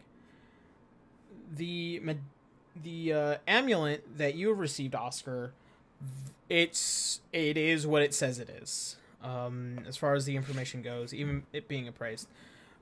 What it does is that upon your bonus action, in which I'll send you the card, I know I haven't been able to do that. On your bonus action, you can activate the amulet, in which it creates a small hidden barrier, a small invisible barrier in front of you, and then upon anybody who makes a first attack, it fails. It fails automatically, but on the but every subsequent attack past that, the barrier has already been broken. There are about 3 charges to this, and it recharges 1d3 every dawn. Okay. Oscar will probably end up handing that off to Harona. It's the only way I'm going to be able to remember her name, or Alana, because it doesn't he need needs it his to bonus action to shove the shit out of people. Yeah. Amazing. He still needs his bonus action to shove the shit out of people. Yep. But just a moment. All right, and what was the last thing? Oh, the axe. The axe is not inclined to reveal any magical properties, whether it be embedded or not.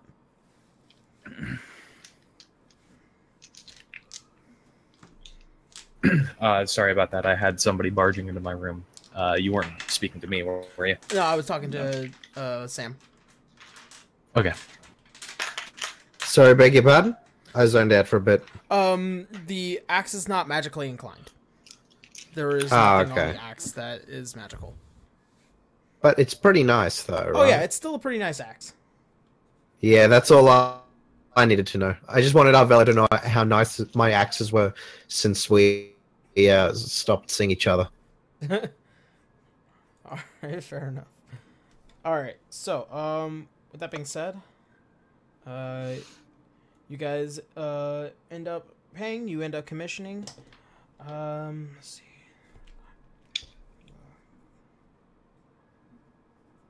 Alright, so the final price for the medallions, or rings now, is going to be 2,500 gold pieces for you, Oscar, when they're done. And I ask if anybody else in the party is able to help, but helps contribute to the down price of the medallion since they're going to everybody. But how much is it? 2,500. 500. Manda puts down 1,000. Braun pushes Manda's money away and just drops the whole 25. all right. All right. It's my enemy who's doing this. All right. So You would even know you existed, what? Not for me. So by the time the rings will be done, it'll probably be a little after a little after the Tournament of Court is done. I have a question about the medallion, Aaron. Yes. I'm assuming it has like an area of effect, like people within a certain radius of it are okay from being spied on. It has a single charge, and it charges once a day. What it does is that, say, like, it detects any malice towards you. So, like, any volatile or malice that is directed towards you, and if somebody uses a spell or is within physical inclination, it will let you know. Okay. So it is known as the medallion of the last malice. Okay. So I'll make sure to get a card for you for that. All right. Okay. I still need cards for those other 2 items I bought like 3 months ago. Yeah. The way to really properly use it is if you are holding on to it the entire time. So I'll make sure to write in all these proper details to let you know what's on. If I put it like on a necklace, will that count? No, it has to be. You have to be gripping it the entire time. I swallow it. All right. You swallow it. Okay, that's one Your way. stomach will be gripping it, but then that might be a little painful. With You that realize you can only ever hold it for 7 hours at a time. All right, so I'll I'm not going to acknowledge swallow that. it, but I am going to just stick it at the bottom of my boot, so it's under my foot, like somewhere without being in the way that I can actually feel it. Shove it in your gauntlet, yeah. That's going to be like stepping on a Lego 24/7. Walking with disadvantage. Only move half your movement. I will do that. Dude, All we right. got to sew it into you. All right, like I wear it on top of my foot and my boot like a penny loafer. I don't know. It's in my boot, like near my ankle or something. What's All right, wrong with I acknowledge acknowledge He that said it's it wouldn't within your shoe. Stop Yes. pushing. God, But no, like guys. Sammy said, it wouldn't work. Sam, it will work. If I'm saying okay, it's gonna work. No, I wasn't saying it wasn't going to work. I was just saying it's going to be painful because he's walking around with jewelry in his shoe. The man's been stabbed several times. I think he'll be fine. Like I would have gone with the necklace, but he said that wouldn't work. Sam, Glass so and just broken nails for go on breakfast. this, I guess. Without any milk. Hey, it got Billy Bob Thornton the Oscar. I guess. He walked around with glass in his shoes in that movie. All right, so that being said, you're out in Aurario. Anything you guys want to do? Oh, sorry. Before we left our villas, I was going to inform everybody that I can't find a shadow agent. All right. I actually do want to talk to the shadow agent. I say, your building is protected from scrying. Is there possibly a side room we can rent for meetings in the case of an event that we don't feel Arvello. safe? Arvello. Oh, well then, most certainly. I do have a guest room that I tend to not have used. I'll see if I can make it accommodable for the lot of you. Thank you. And I'll bring Elaine over a little bit later. Very well. We appreciate your cooperation with us. You've With been the very C accommodating and a great ally, Arvello. As always, Oh. my friend. Does he have any potions for sale since I had 3 stolen? His stock is pretty low as of late due to the tournament. So he doesn't have much. Okay. Anywho. Anywho. Onwards and upwards, I guess. All right. Indeed. So you guys are aware that the Shadow Agent has been missing. You guys haven't seen him. You haven't seen Tiny Nuggins. You guys are beginning to become a little concerned.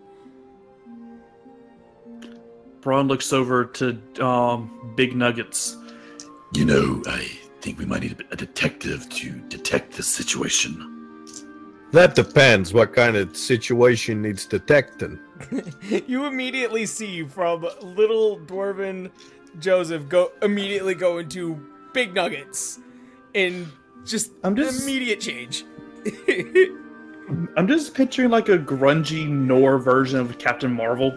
Shazam! All I'm Big seeing, Nuggets. all I'm seeing is the difference between Skeletal All Might and Buff All Might. Anyway, you got Shadow Agent's missing, so you need someone to find them. All right, I can have a look into it. I'm gonna go around the room and try to take clues. in our villas? Yep. Okay. Make an investigation check. 15. Arvello actually has a shadow agent tied up in a sex dungeon.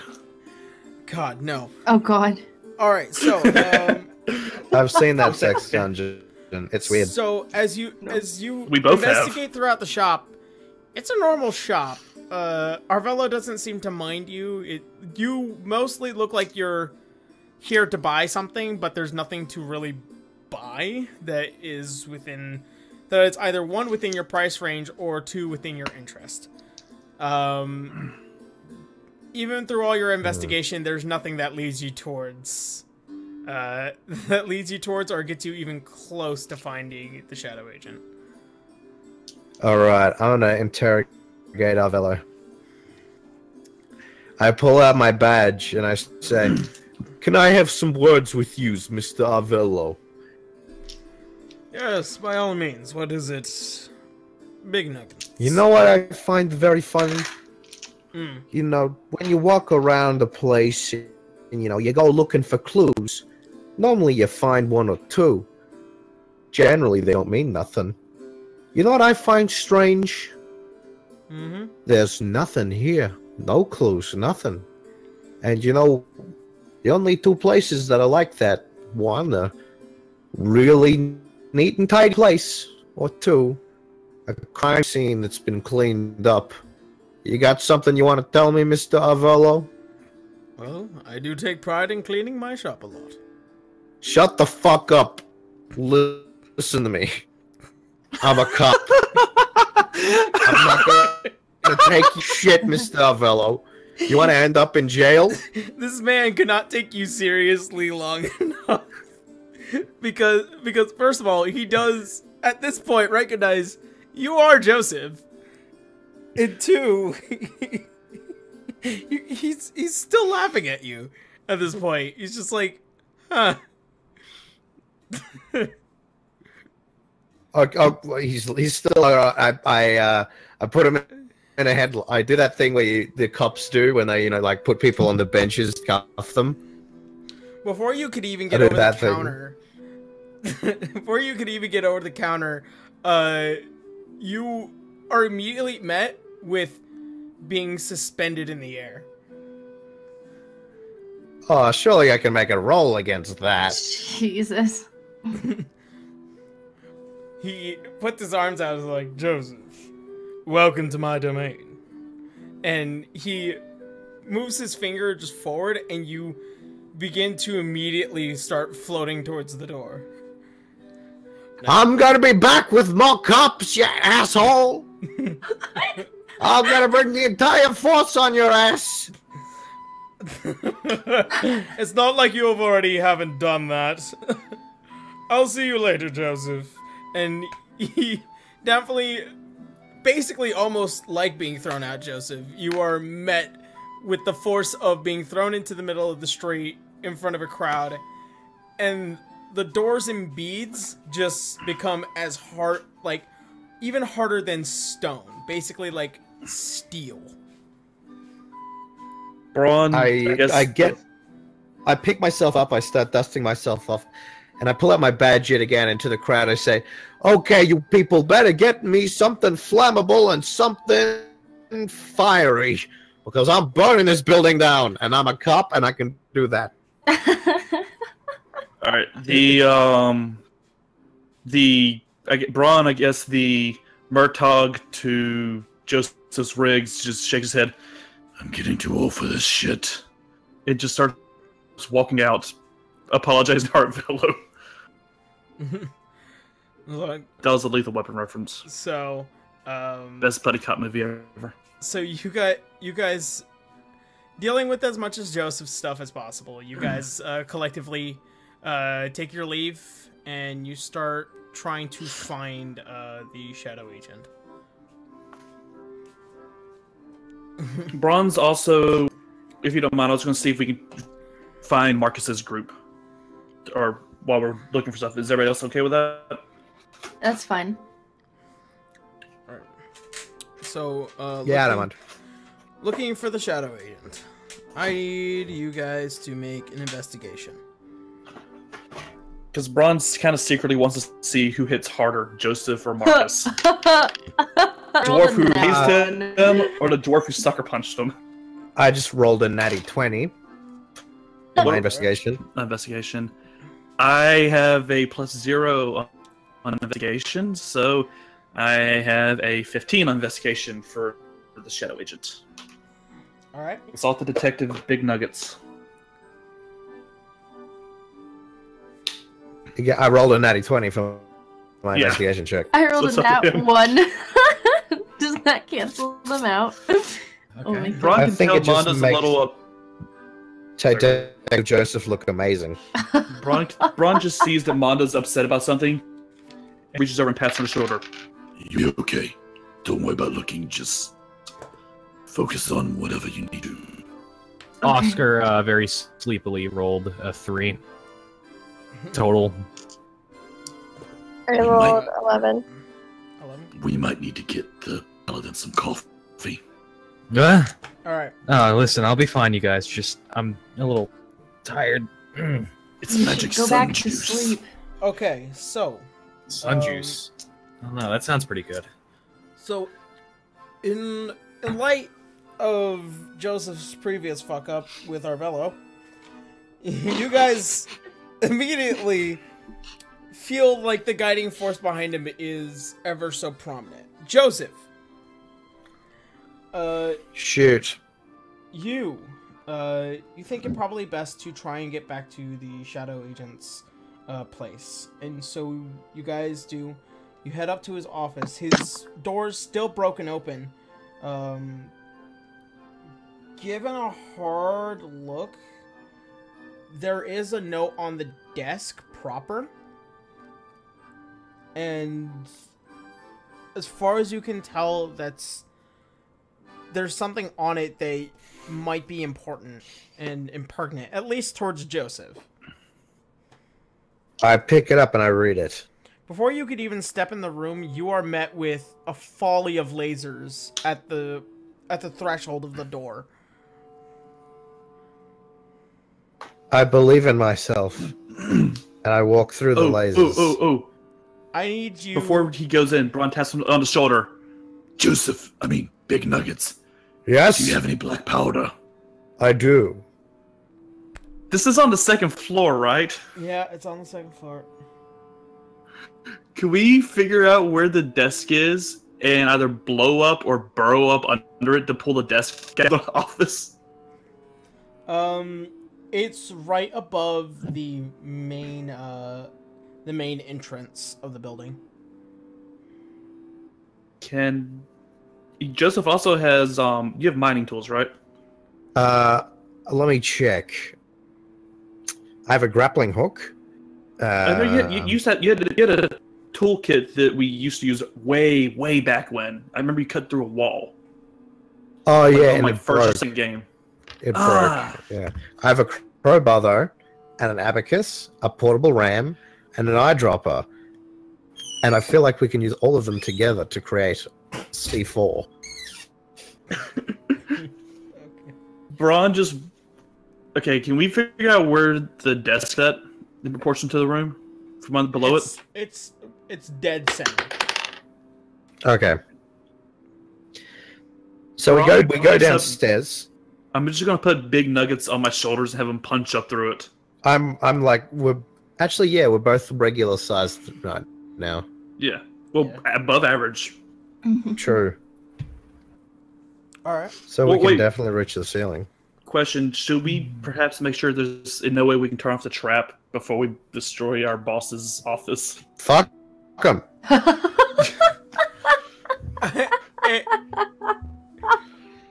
It would. Braun looks to Arya and the others. You feel inclined to believe hold up. that. So make I take a look perception inside. check. Mm-hmm. That's one of the better. Nat 20. Fuck. All right. Yay, nat 20. You notice somewhere in the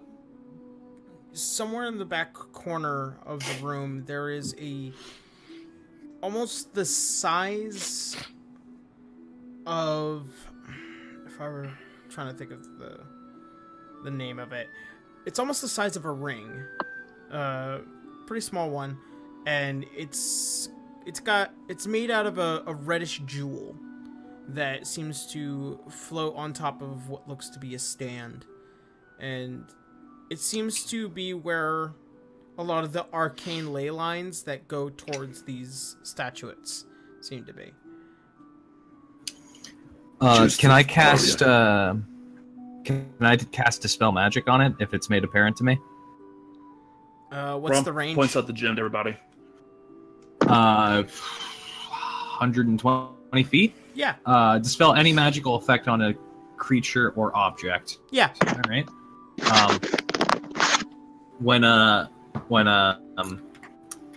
When Braun points it out, Oscar takes a couple steps forward. He points his finger at it. Braun was going to suggest it, but they shoot it.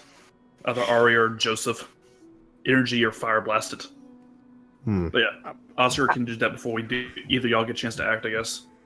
Yep. Oscar just sort of casts Dispel Magic, and I will go ahead and pull it up in the rule book just to get the exact wording on it, because the short description here is nice and all, but make sure it is nuggets, Aria.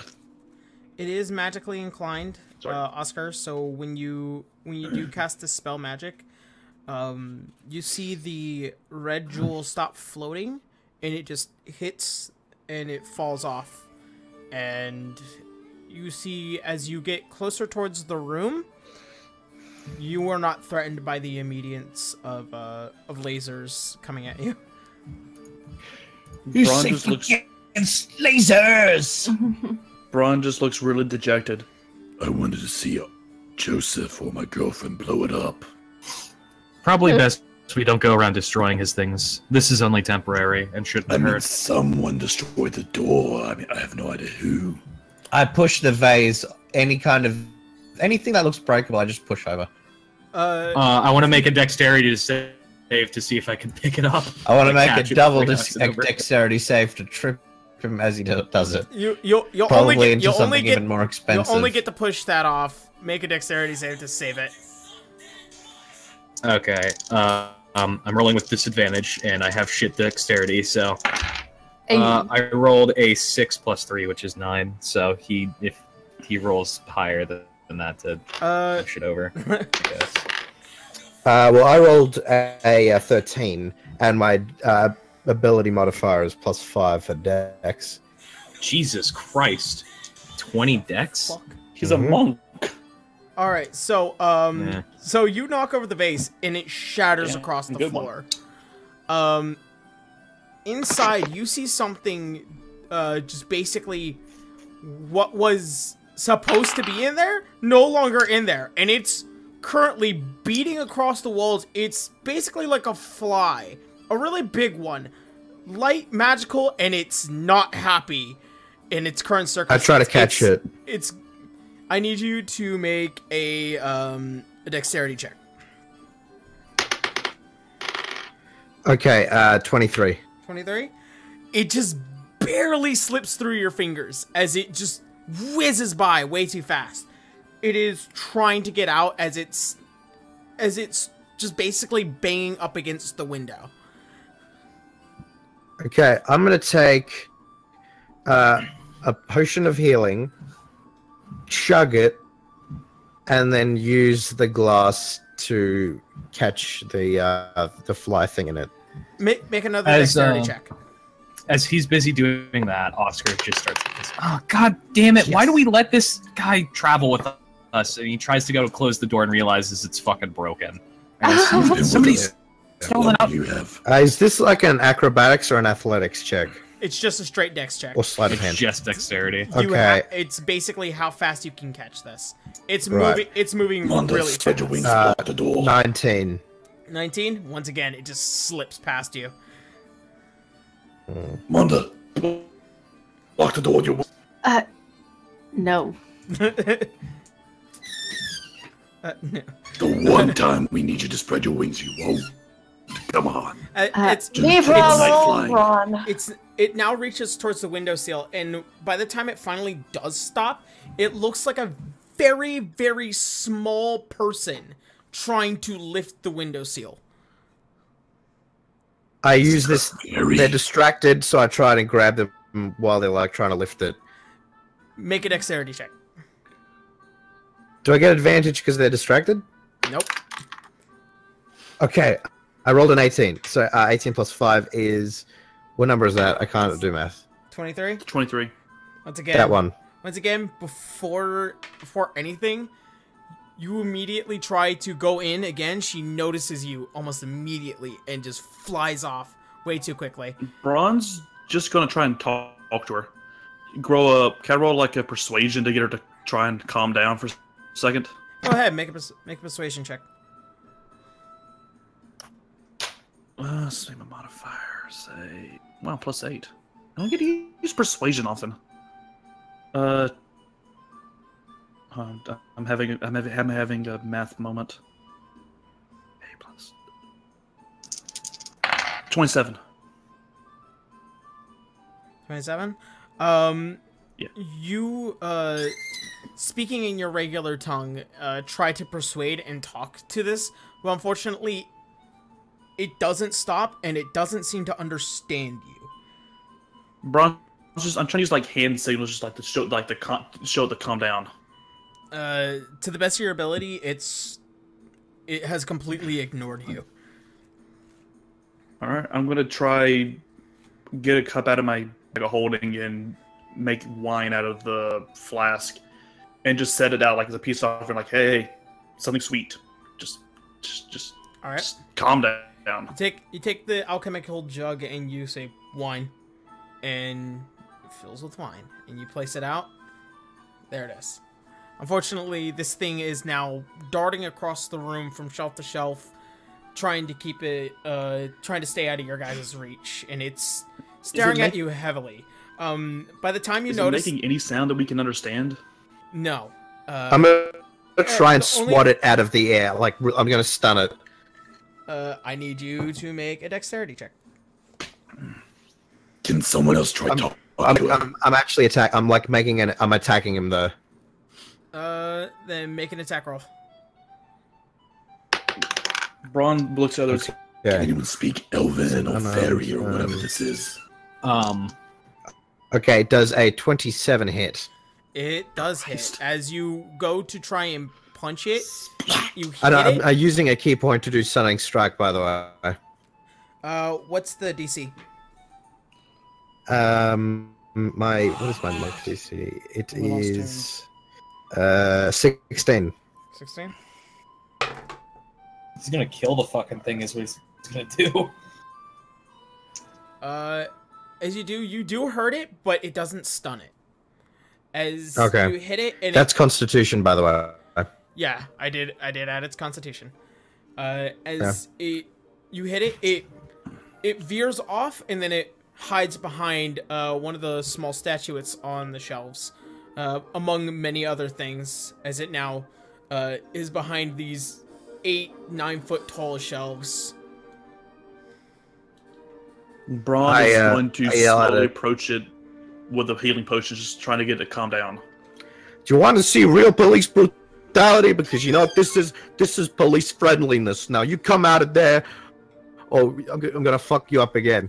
It does not understand a single word you are saying. Everyone here say hello in literally any language you know. I drop a dwarven hello.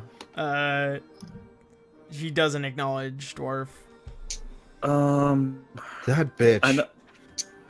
Does anyone have Elven? I have Undercommon. Ooh, Undercommon. Try that one. I say hello in Undercommon. She does not acknowledge. She's in fear, and like the only thing you are hearing is quiet, small, tiny sobs. Oh, I take out a crowbar and I just say, "Oh my god!" At this point, Oscar grapples and trips. Arya has tongues, and she try. Use that.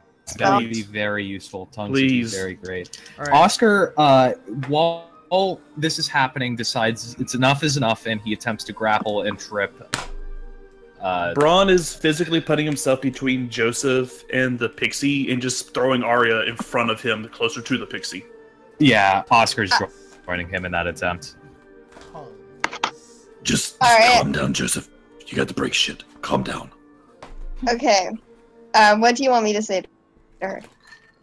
Or Tell her to calm down, that we're just wondering what's going on, Okay. ask what it is, stuff like that. Arya uses her tongue's ability to communicate with the pixie and says, "We're not trying to harm you. We just..." Except for that one.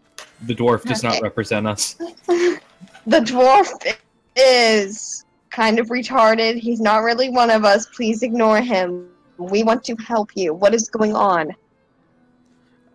As you finally manage to speak a language that she suddenly understands.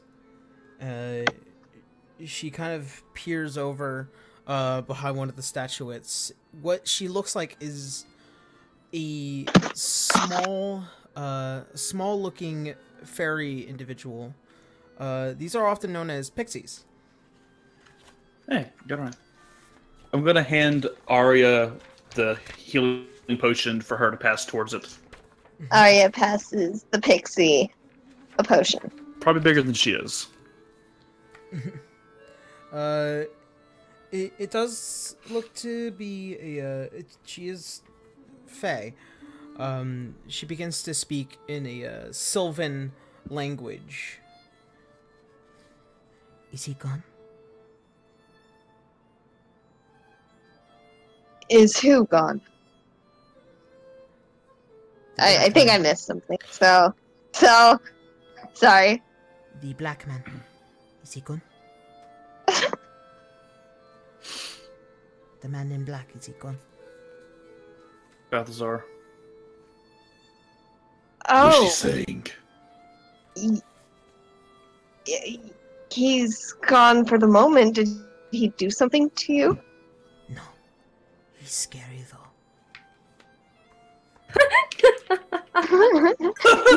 Wait, repeat that? What did she say? I don't think we need that repeated, actually. I think we heard it. I didn't hear it. She She said said he's scary though. He's He's scary though. Aw. He's He is pretty scary, but he's a good person. And you were saying something as Braun? What was she saying, Arya? She asked if the man in black was gone, and by that she means Balthazar. She's frightened by him. I can understand that. Tell that little pixie that I'm a cop. Joseph, calm down. Arya continues talking to the pixie. What are you doing here? Do you need help? I was lost.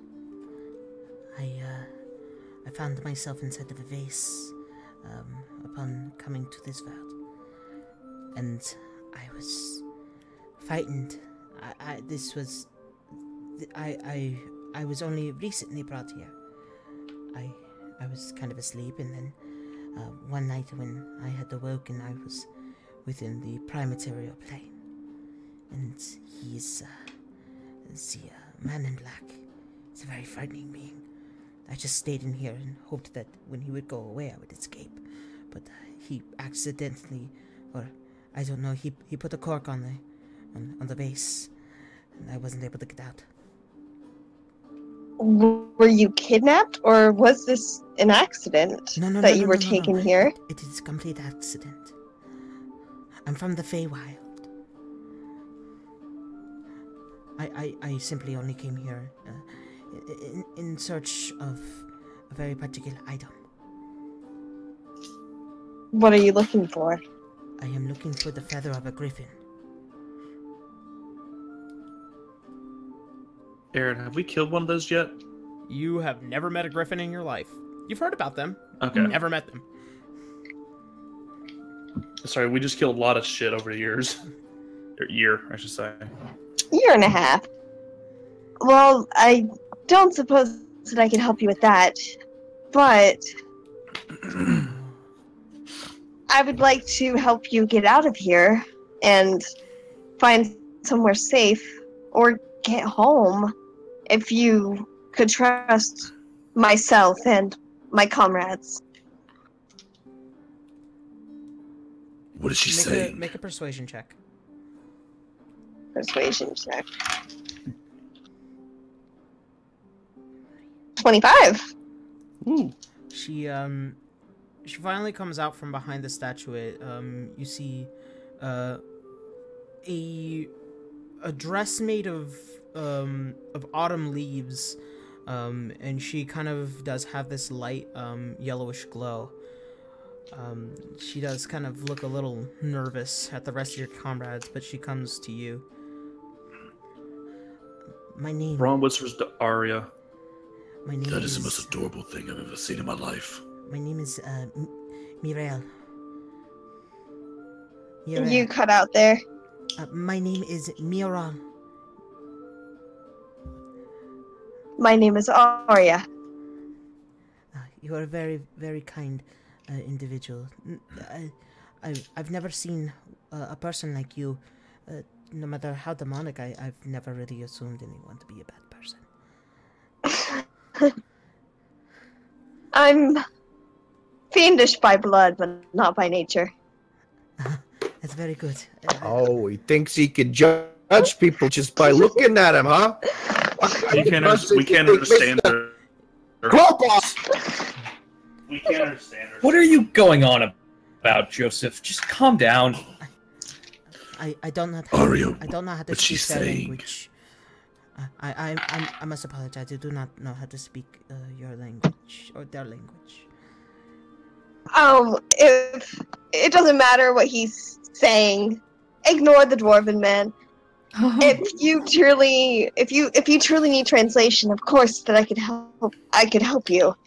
Thank you very much. I don't speak your language either, but I have an ability that allows me to talk to you now. Oh, thank you very much. I will be glad to help you the best I can until I can find what I'm looking for. If you know anyone that knows anything about the particular item that I'm looking for, but also perhaps my friend Arvello could help you. Arvello. Can we understand? Can we understand Arya's side of the conversation, or no? No, That's she is speaking completely. You might understand the name. Arya, what is she saying? You think she's lying to you? I turn to the rest of my group, and I say, she's in search of a griffin feather, and she asked me if I knew anybody who might know something about it. So I suggested that we take her to our villa.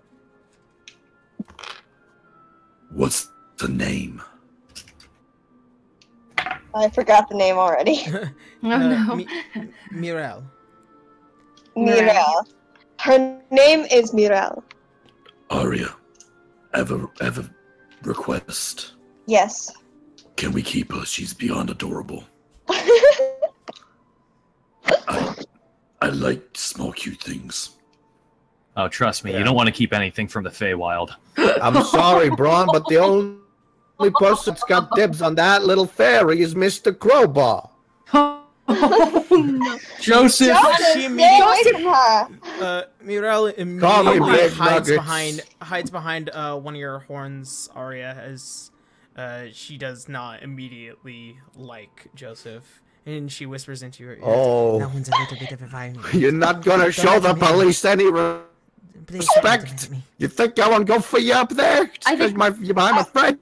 Monda's trying to calm Joseph down. Like, listen, it's okay. Just let Joseph it be. is a very calm person, but big nuggets can really fly off the handle. Nuggets. And Arya tries to calm Nirel. Nirel, please don't be frightened of him. Give me a reason, little man. Hurt you. Just give me a reason. I'll take your rest to Pound Town. Braun tries to smile as kindly as a half-orc can, and slowly reaches a finger out towards her. This is my partner, Braun. He's also a good person. You can trust him. Braun's like extending a finger as if to like shake hands. She does extend out her very small hand, and she manages to just grasp like that small tip that is your finger, and you guys do manage to shake. You're gonna let that thing touch you? I heard those creatures from the Feywild, it's like they shit magic. Oscar. I know this one guy, he had this horrible rash. Oscar, you're being really racist right now. Oscar, remind me to tell you some things.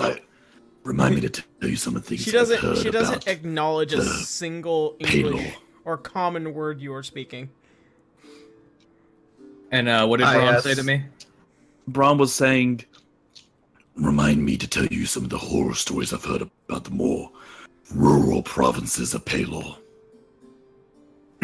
Wanda just says, sometimes you should think before you speak, Oscar. None of I think, period. No, you don't. You guys have never been out into the Feywild? You've never seen some of those plant monsters or those crazy nymphs or anything like that?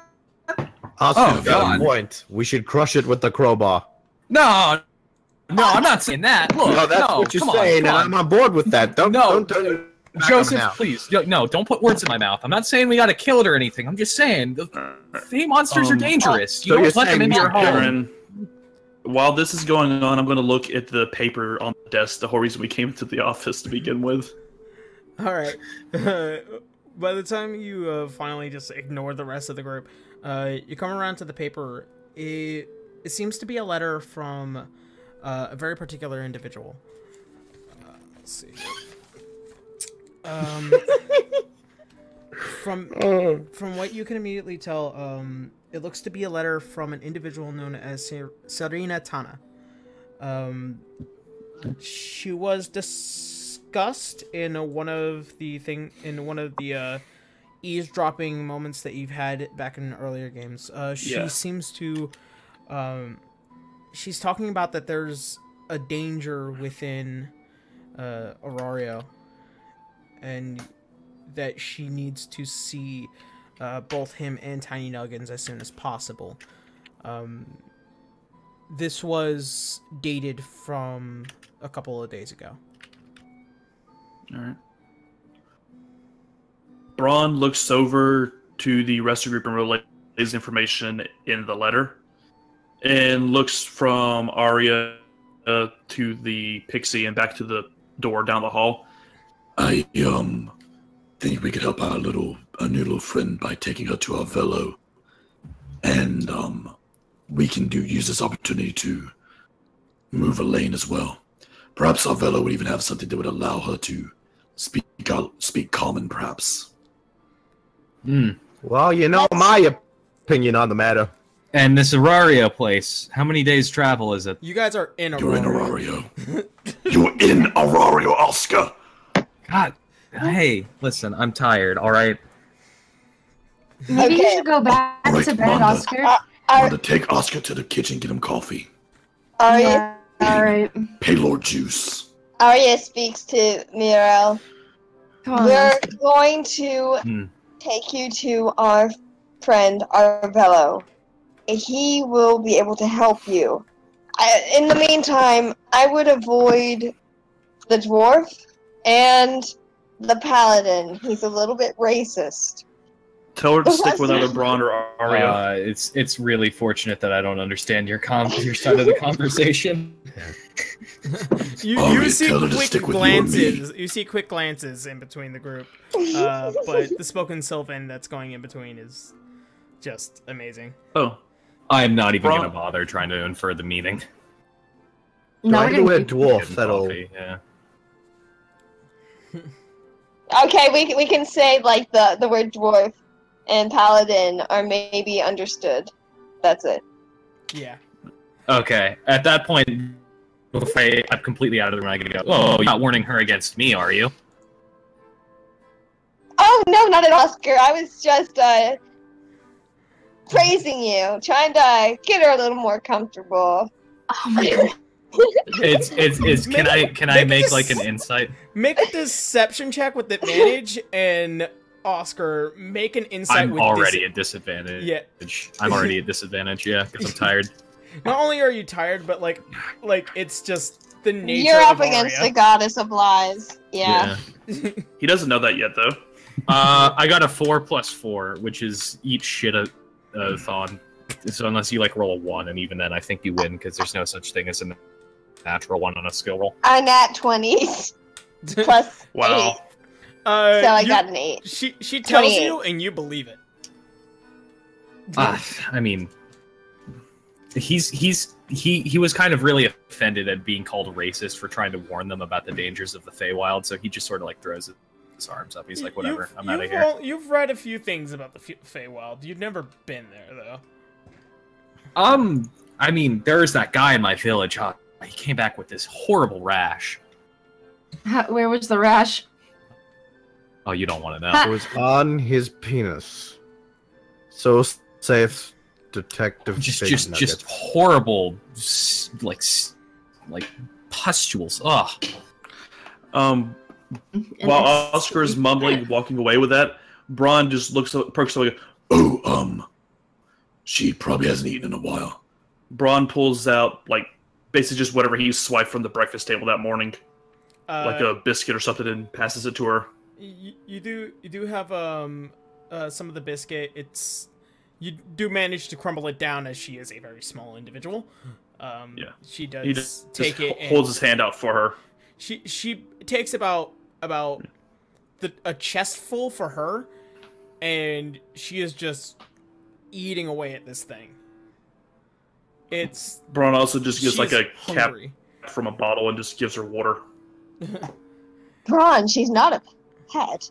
She hasn't eaten or drank. She's been in the face. Much like she's eating about what looks to be a regular person, but she's just smaller. Yeah. She really must have been hungry. And so, Can we keep her? all right. Please. So. No. So, I want a fairy. Alright, so we're going to take Elaine and the pixie to Arvello. Yep. Is everybody else cool with that? Yep. Yeah. I think Manda and Oscar have left. We're in the mess hall. I'm drinking coffee and being a bit bitter. There are couches and stuff. The mess hall sounds black so coffee, boring. I see. I mean, if you end up walking somewhere else, I'll walk with you. Yeah. Hell yeah. I just figured you guys were going to come after you got him coffee. No, I mean, if you guys need help moving the passed out soulless husk, then yeah, but I've got an exhaustion point. He needs a fucking nap. He needs some chicken nuggies and a nap. Alright, so I guess Braun will bridal carry Elaine again. Alright. So, you guys managed to finally collect your allies. You head over to Arvello's place. Of course, he does direct you to a place where she can properly be protected for the time being. Arya, you go to speak with Arvello directly. Arvello, I have a favor to ask of you. It seems to be a day for that. How may I help? We do pay very well, at least. Well, moderately well. As I am aware. How may I help? We discovered a friend. As Arya is holding Muriel. And he kind of looks down and he adjusts his monocle. He's a lot more prim and proper right now as he begins to look. Oh my, a friend indeed, and a very special one at that. Why, hello there. As he speaks, she kind of looks to you, hoping to get some translation here. I keep saying hello. Arvello, she doesn't speak common. She only speaks Sylvan.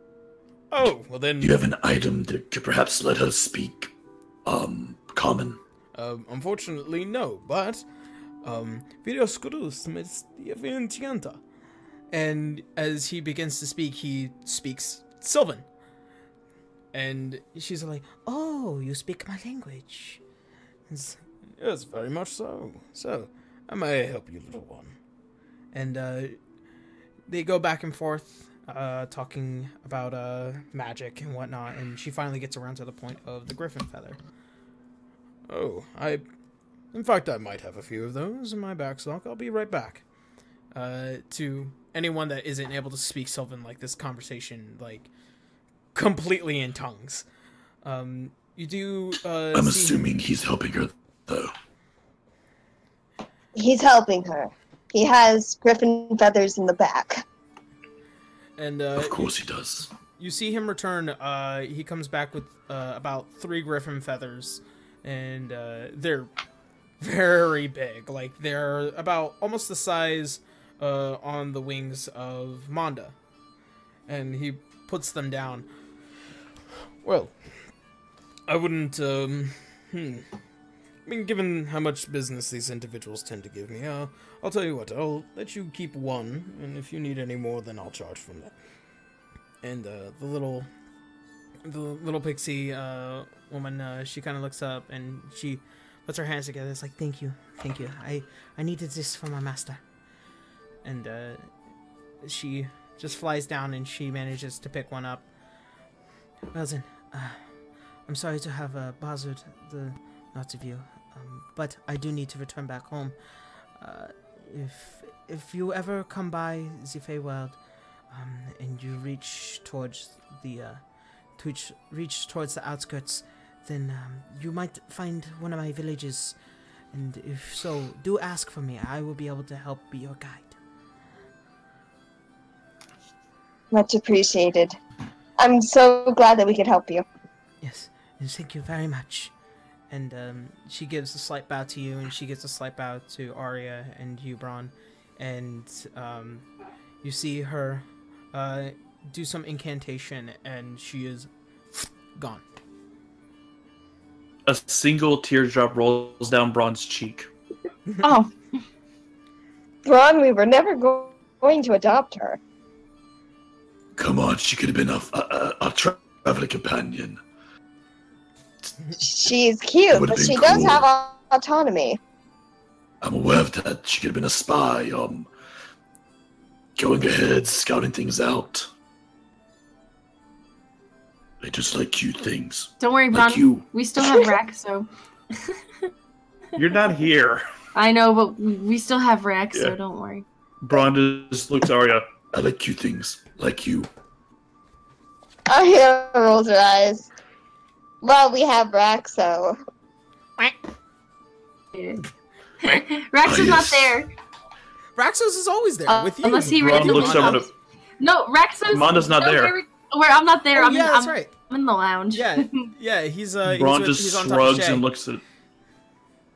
Braun just shrugs and looks at... Oh yeah, he has a knife and sitting on top of Shay. Yeah, Rex has a knife. Oh, wait. No, I let Rex keep the knife when we took Elaine out. But, yeah. Alright. Braun just looks at Arya. Ah, yes, Raxo. The last remaining subject of my first kingdom. And this light a single tear rolls down Arya's face. Long live King of the Pugs. Let's hope the next one goes a little bit better. Well, I mean, you could have been with Duncan. Alright. It takes Braun a second to think about which with she meant. No, no. Just no. Never, nope, never. Never working with that man. That's my boy. You guys do remember that there is a meeting place for Serena. It's within the library of Alernon, within Luxla, if I remember. Which I have written here. So You do have a meeting place. How far of a? How far is that? How far is that from? Yeah. It's the northern part of Orario, so it's not too far. Okay. And so far, my little coin hasn't gone off yet, has it? Yeah. Yeah. Your coin has not gone off this entire time. Cool. Given that you guys are. Actually, no. You guys are in Luxla right now because you're in Arbella's place. Arbella's is in Luxla. Yeah. Sorry, I sometimes have a hard time remembering the location of items and places. It's a big world. Yeah, it's a pretty big world. How far is the nearest Temple of Bahamut? Not too far, because this is Luxla. Braun looks to Arya and asks if she wants to check out that meeting spot. Do we have a time limit on that? As far as you know, like, there was no, like, set time or date. Braun asked if she wanted to check that out, or if she would mind swinging by the Temple of Bahamut, because Braun wanted to try and commune with Bahamut. Okay. Alright, so, you guys quickly take a trip over to a Church of Bahamut. Let's see. 1 second.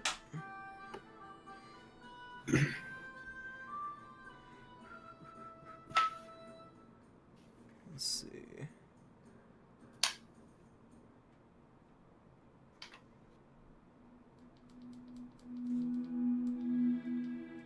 Alright, so by the time you get within the church being unbelievably huge, it's basically a cathedral that stands behind Crestpusk. You enter and you definitely see there are many, many followers, hundreds, almost nearly thousands even. Upon entering the campus, it's basically a hustle and bustle itself, but you see that there's also just like a general quietness here. You see many knights and paladins, clerics, people of just general belief. The gates being open to the main hall. And as you enter, you are once again met with a statue unlike any other. It's huge. It's almost as big as to where this building basically, as it scales up to about 100 feet high. This is a perfectly carved piece of art and dedication of the people that show faith to this god, this basically king of gods. Yeah, this is Braun's first time in this cathedral. Yeah, it's a lot. Braun is genuinely impressed and taken aback a bit. How accurate is it to Bahamut based on Braun's interactions? Well, I've only seen him in the old man avatar, haven't I? Yeah, pretty much. Yes, right. But this depicts his draconic form? This is truly the draconic form of a god. That is impressive. Braun whispers to Arya, how tall do you want your statue when we get to that point? Joking a little. Oh, I don't need a statue, just your undying devotion. Well, you've already got that. Okay. So by the time I'm saying that, not Arya.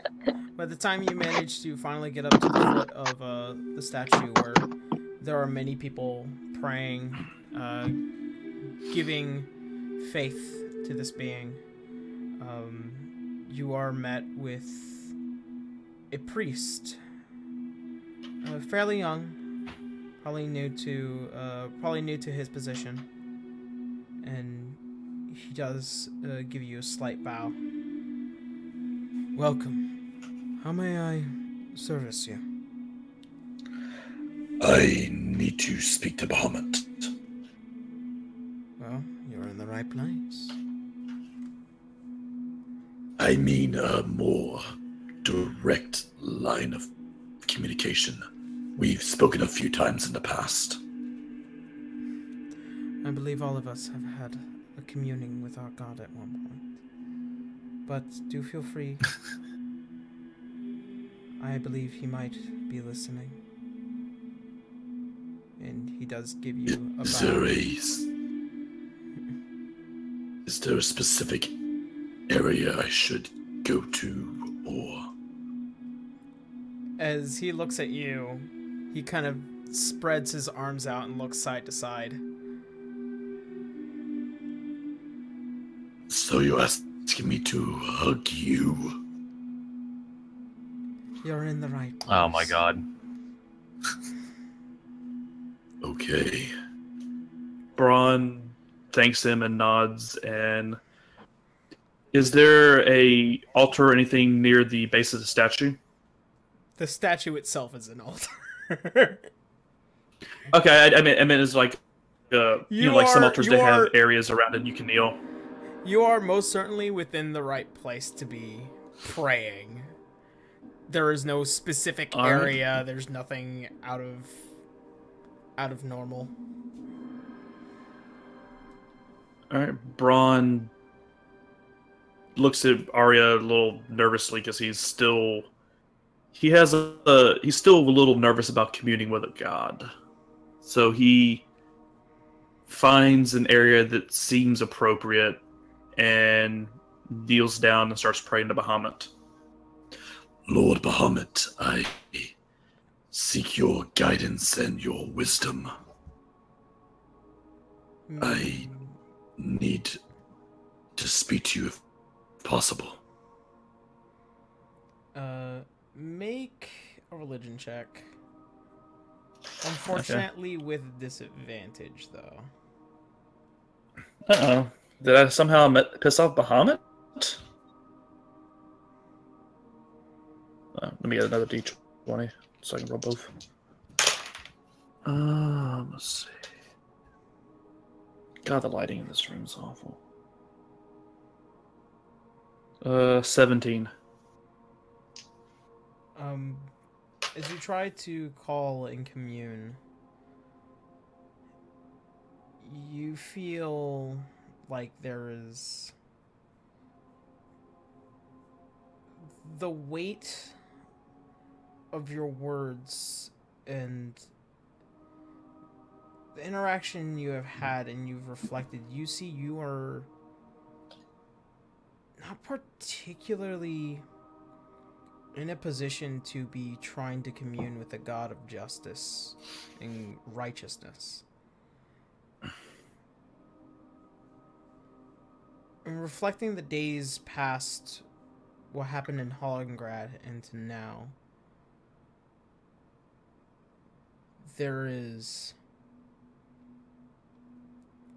strangely a huge change in between what has happened.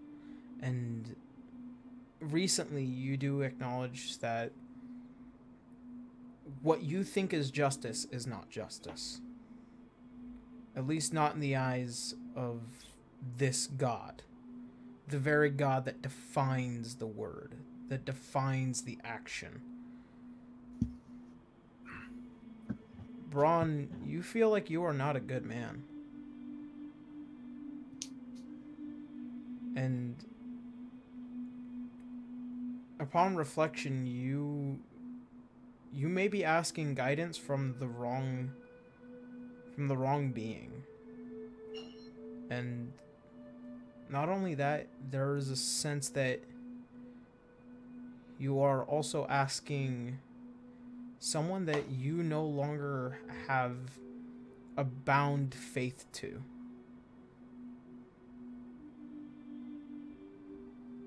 Braun just looks up at the statue in confusion after having these realizations. What have I done that's pushed me from your light? I genuinely don't understand.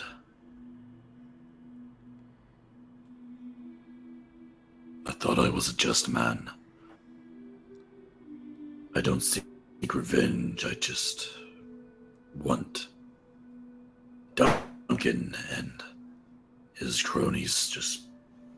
I want them to atone, I want them brought to justice. At this point, I don't even care if they're killed, I want the carnage and bloodshed to stop. Where have I gone wrong?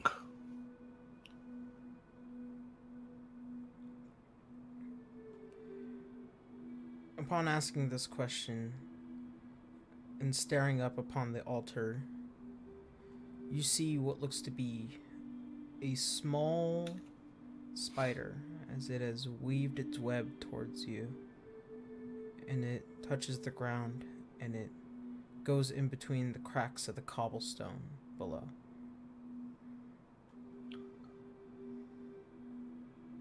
Braun looks from the statue over to Arya. Can Braun make an insight to make sure that's actually what it's inferring? From what you can immediately tell, you've shifted your belief from one being to another. And not only that, to a being that has yet to achieve the right to be even called a god. Well, because Braun loves Arya?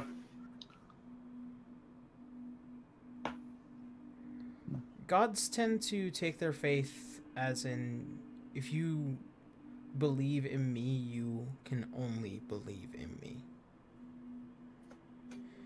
You are not bound by blood, you are only bound by faith. And because of that itself,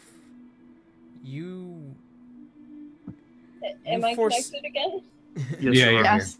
You personally have forsaken your faith in order to seek faith from another being, or even to just being with someone that isn't within their faith.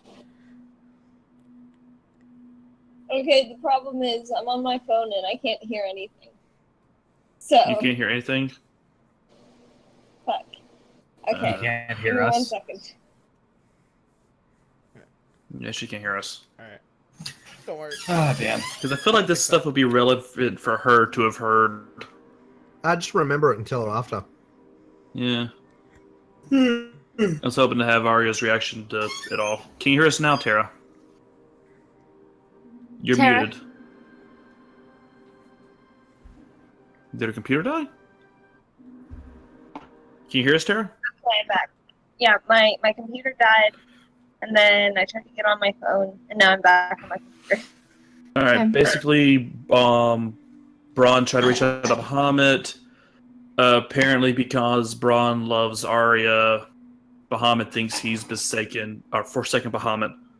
Oh, And shit. He doesn't view Braun as a just person. He basically makes Braun have a realization that Braun's a bad person. Oh. Because he loves Arya? Not because he loves Arya, but for the words he's spoken and for the faith that he no longer has. I didn't think Braun's faith had actually changed, though. Keep in mind... Well, Arya's a Keep in mind goddess now, so... Keep in mind, in the words that you have spoken, you have transitioned your faith from Bahamut to Arya. In the words that Okay. you have spoken, you also don't speak in the words of what he believes is justice. Keep in mind, this isn't some neutral god. This isn't some neutral good god. This god is lawful. This god is good. Like, I don't... Okay, I His- guess I don't... his Actually, as a version of- player, I don't know what word for word this version of Bahamut's justice is.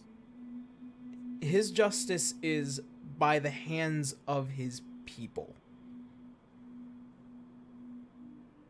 In whatever holy scripture that you have probably read upon, you know that the words you have spoken sound like the words of revenge. there's a very thin line with his beliefs. There's a very thin line for what god he is. Trust me, there are other certain gods that retain what belief of justice, but that justice can be considered neutral or unlawful. But it's just, he believes that if it is for the betterment of the world, it has to be by the laws of the country. To be by the laws of those who believe in him. I just didn't think that what Bronn was seeking violated that, because Duncan and Azador are just like enemies of the world, basically. Okay. Bronn, after having his revelation, just looks over to Arya. He's actually teared up a little bit. Arya, am I a bad person? No, of course not. Don't lie to me. I'm not lying to you. You're not a bad person. I think I am. Was Arya was present for what Bahamut said, or was she not? No, Bahamut didn't speak. You basically heard Bronn pray to Bahamut, asking Bronn getting a realization that Bahamut won't speak to him asking what he did to forsake Bahamut, then realizing he's a bad person, and a spider came off the statue of Bahamut and disappeared into cracks in the stone between us. Why are you asking this? Well, when the King of Gods gives you an impression that he thinks you are, you start wondering. Why would lost... Bahamut think you're a bad person? I don't know. I've lost my connection with him, though. The one that you have with the Raven Queen. The Paladin has with his god. Manda with her mother. I no longer have that connection with the Raven Queen. I don't have mine with him either. I think we are truly on our own.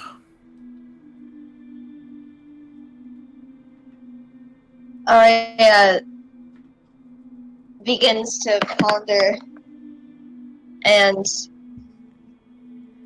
because, God to God kind of thing, it's not that hard to go to certain conclusions. Does this have anything to do with me?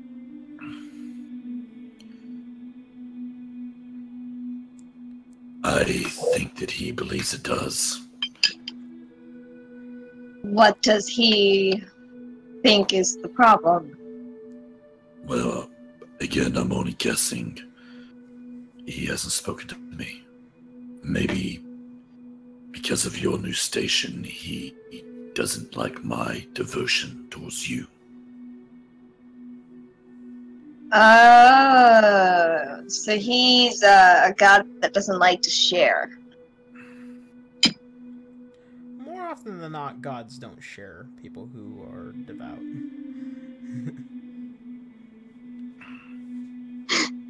Listen, I don't know about the gods in D&D, just let me talk, Aaron.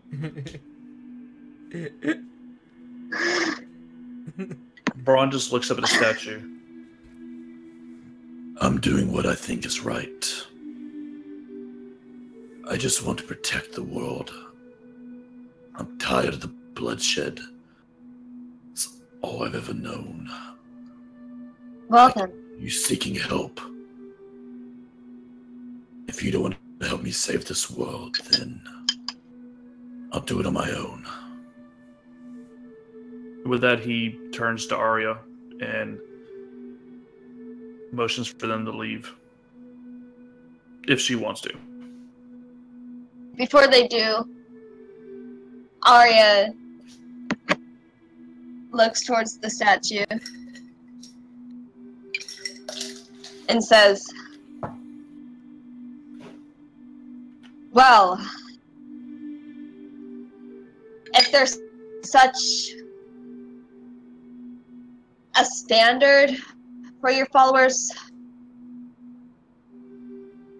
then perhaps it's best that he puts his faith in me. And she leads Ron away by the hand.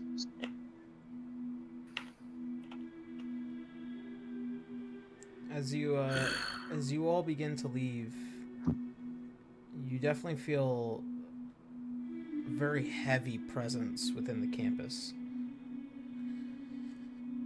You're not exactly sure what it is, but it's not malice, it's not contemptuous, but it is a heavy feeling. And you do not move lightly. It's almost as if every person with eyes is staring at you, but not directly.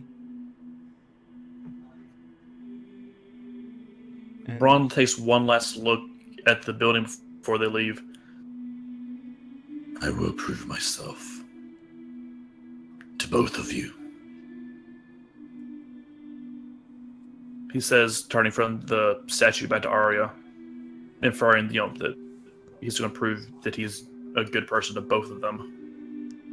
Alright. You all do take a little bit of solace. You're amazed slightly that you walk out without even so much as a scratch. But you still do acknowledge that you are up against a being that is mostly beyond your comprehension. Not just by sheer size, not just by sheer devout followers, but just the presence that this being has across the world. You feel like you just challenged a god. I wasn't challenging a god. I was just saying that Brun's going to do his best to show that he's... But that's the feeling you guys get. It's just the air. It's almost like the driving force that is pushing you out of this campus.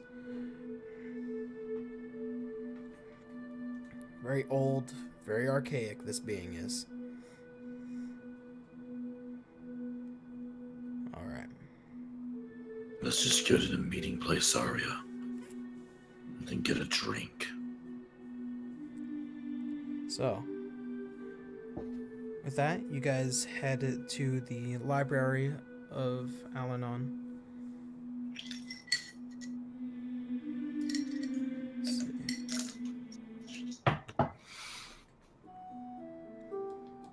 As you enter, you are all met with several scholarly-looking individuals.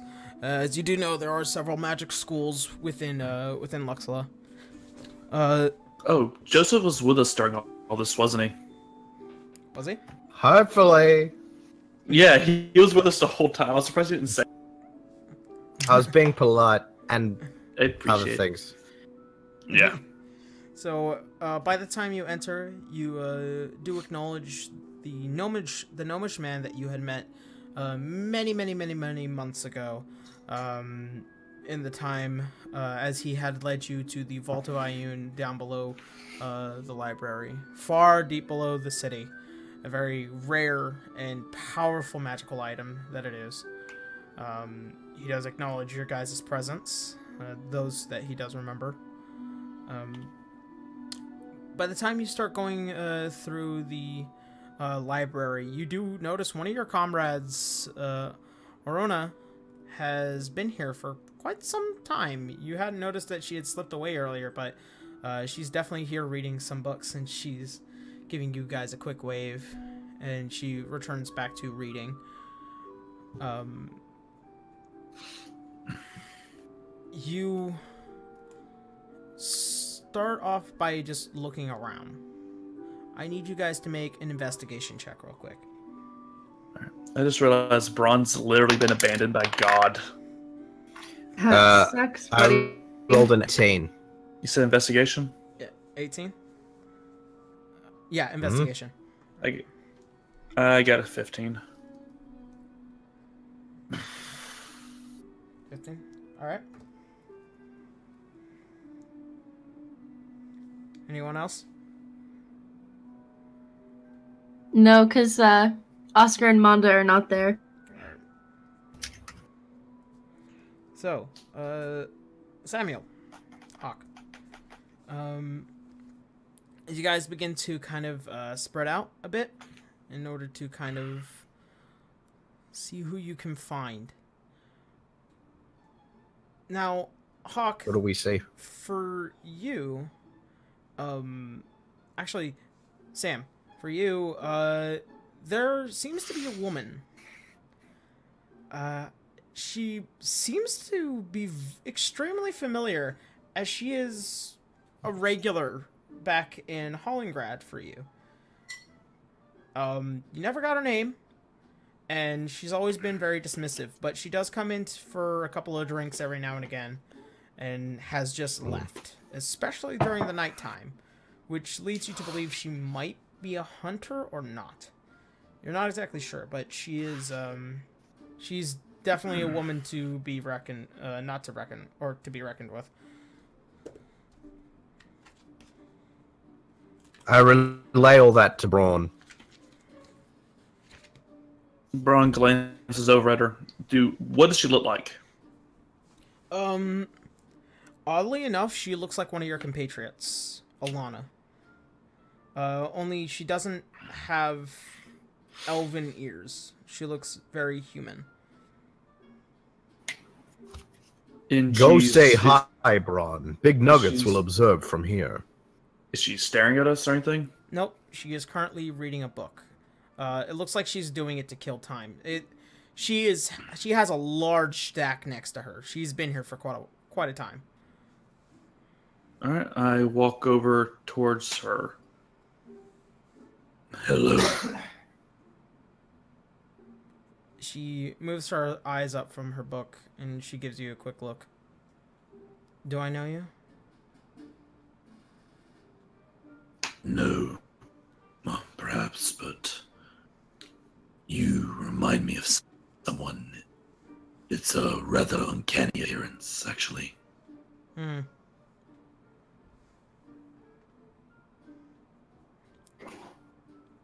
And she gives that quick acknowledgement, and then she goes back to her book.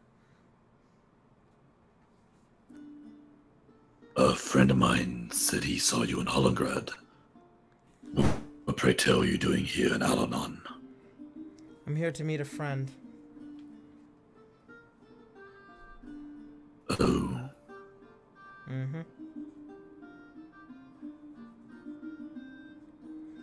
Listen, There's been some...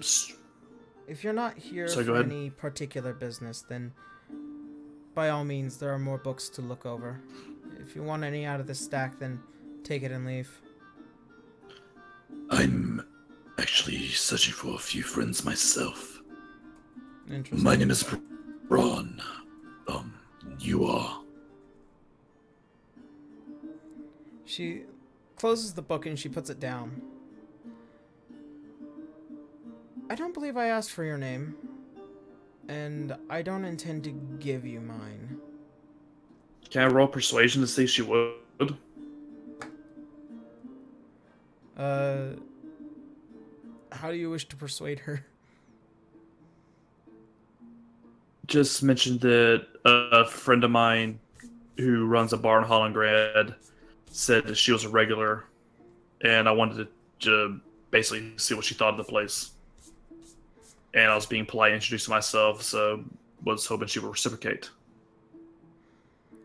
She seems very standoffish. A bit of an attitude. She doesn't seem interested in you at all.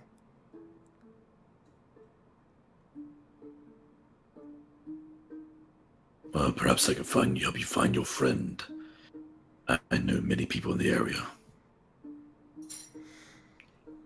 She kind of sits up and she adjusts her jacket, and she gives a nice strong stare.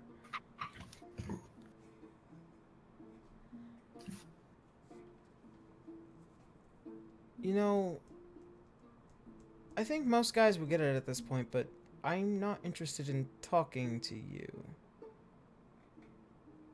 Would you be interested in talking to the police? She looks at you. And I pull out the badge. She looks at you and she looks at the badge and she looks back up. Oddly enough, same result. I don't share my hard-boiled egg with her. What? Braun looks at Arya to see if she'll try and get something out of this person. Okay, the thing is, like, I stepped out for like a second, so I don't know why you're talking to this lady. Alright, basically it's someone that Joseph recognized as being a regular at his bar. And I'm guessing she's mildly important because Aaron described her and pointed her out, so she doesn't want to speak to Braun. Perhaps Arya could get something out of her. Braun at least is just trying to get her name. Okay, is that all you want, a name? Yeah, one name and a purpose, basically. Oh, Aaron, what's the name of the person who Balthazar was meeting? Serena Tana. Your name would happen to be Serena, would it? Depends on who's asking.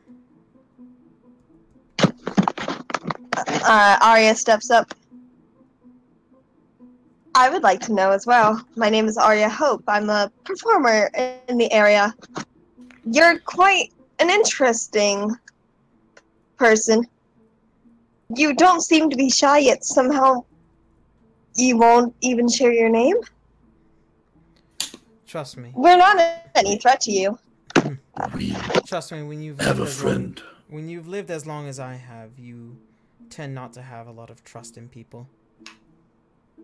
We're looking for two friends who have also lived quite a long time. And we are growing more concerned by the day.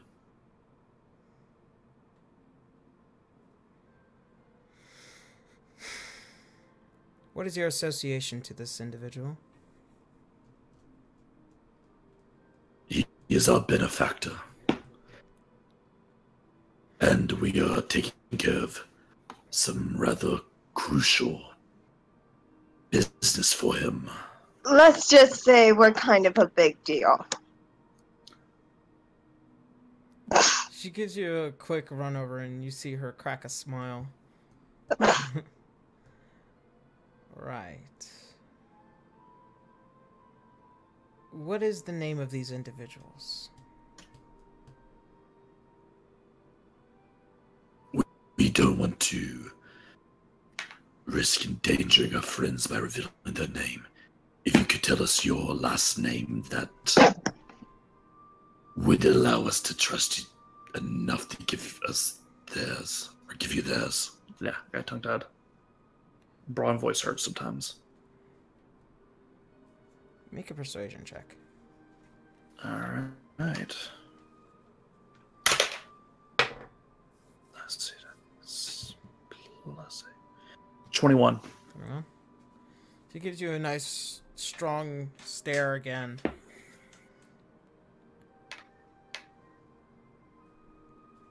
She looks back. Tofa, darling, if you would please present yourself real quick. And you see what you hadn't seen behind this table at first. Looks to be a large, hairy-looking animal. As it finally reveals its upper body, you now see what looks to be a very strangely colored bear. Small, but it's almost as big as, say, like Arya. Don't try anything. Because do keep in mind I will have an ally next to me. But my last name is Tana. So you are Serena Tana. Correct. We are in search of Balthazar. I see. Is enemies have changed some things, and he needs to be made aware of it. Can Arya check to make sure she's not lying real fast before we go into any further? Sure. Arya, in your Sorry, I just in the thought of that. immediance, you know she is not lying. Okay, cool. Yay, God of Lies.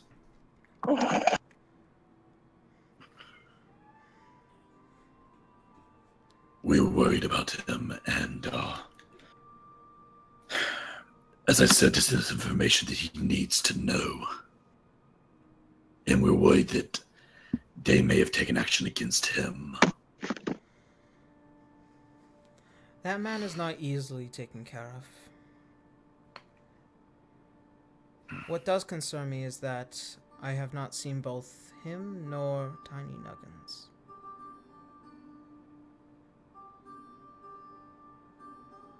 So You should think real hard about that.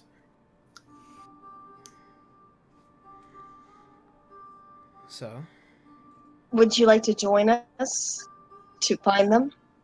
It seems that we have a common goal. We are one of the teams, well, apart from my friend here. Points to Big Nuggets. We are one of the teams entered in the tournament by Balthazar, actually. mm-hmm.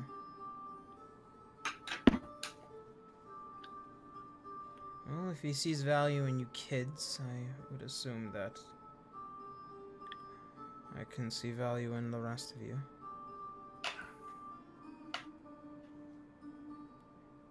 To be fair, Don't get me wrong, that doesn't mean I trust you, but do anything funny and you will know a wrath unlike any other.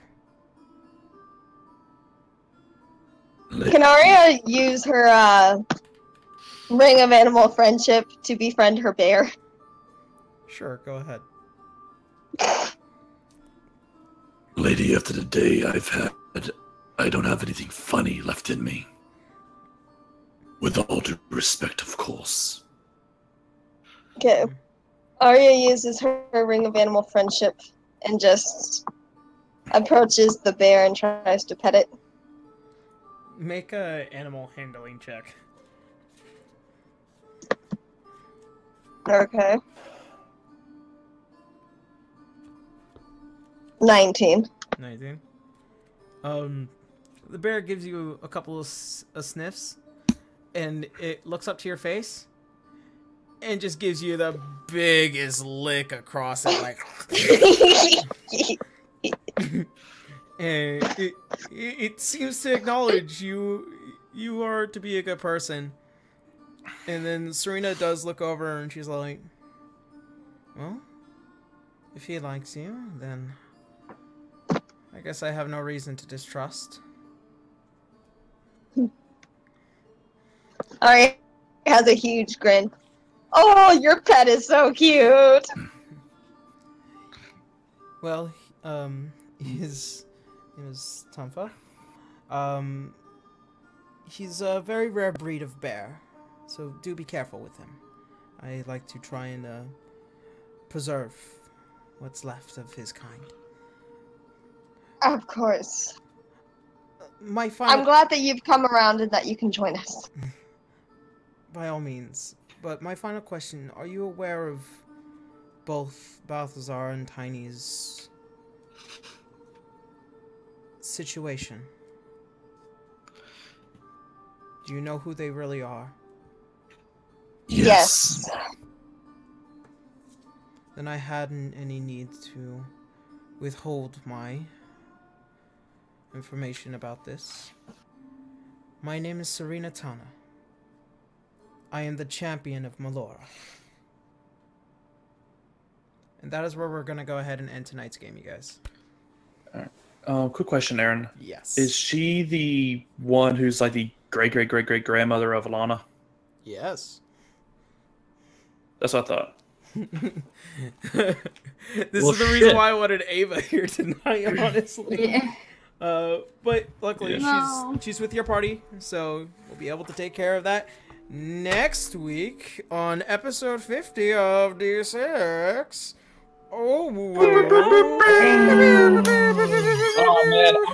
I wanted to open next session on fucking Oscar and Monda being pissy drinking coffee. We could record something like I did with Tara. Yeah, just to leave everybody on that cliffhanger before we go back to it. Figure out what the hell Oscar and Monda were doing in the time between here and there. But yeah, we could. As far as Monda gone. As far as you guys don't know, though, you have no idea that she has any relationship to Alana. Okay. As characters, you don't know. But okay, I thought Alana told us. Oh, I don't know. We'll ask Ava throughout the week. But yeah, thank you guys, especially towards the viewers who was hanging out with us tonight. I know that I'm hoping Restream had behaved nicely to everyone. I've been monitoring both. They were both working all right. Awesome. So with that being said, thank you guys so much. I'm really excited. I'm managing to finally figure out how everything works in everywhere. Final announcements as usual. If you want to help support the show, if you want to help support further shows and how to make this channel grow in general, the Patreon is ever so available. There's rewards that come with becoming a patron and stuff like that. And yeah, I think that's everything. So thank you guys so much, and hopefully we will see you next week in the next episode of Bye, everybody. Thank you. See you next Sunday, everyone. Bye. Bye.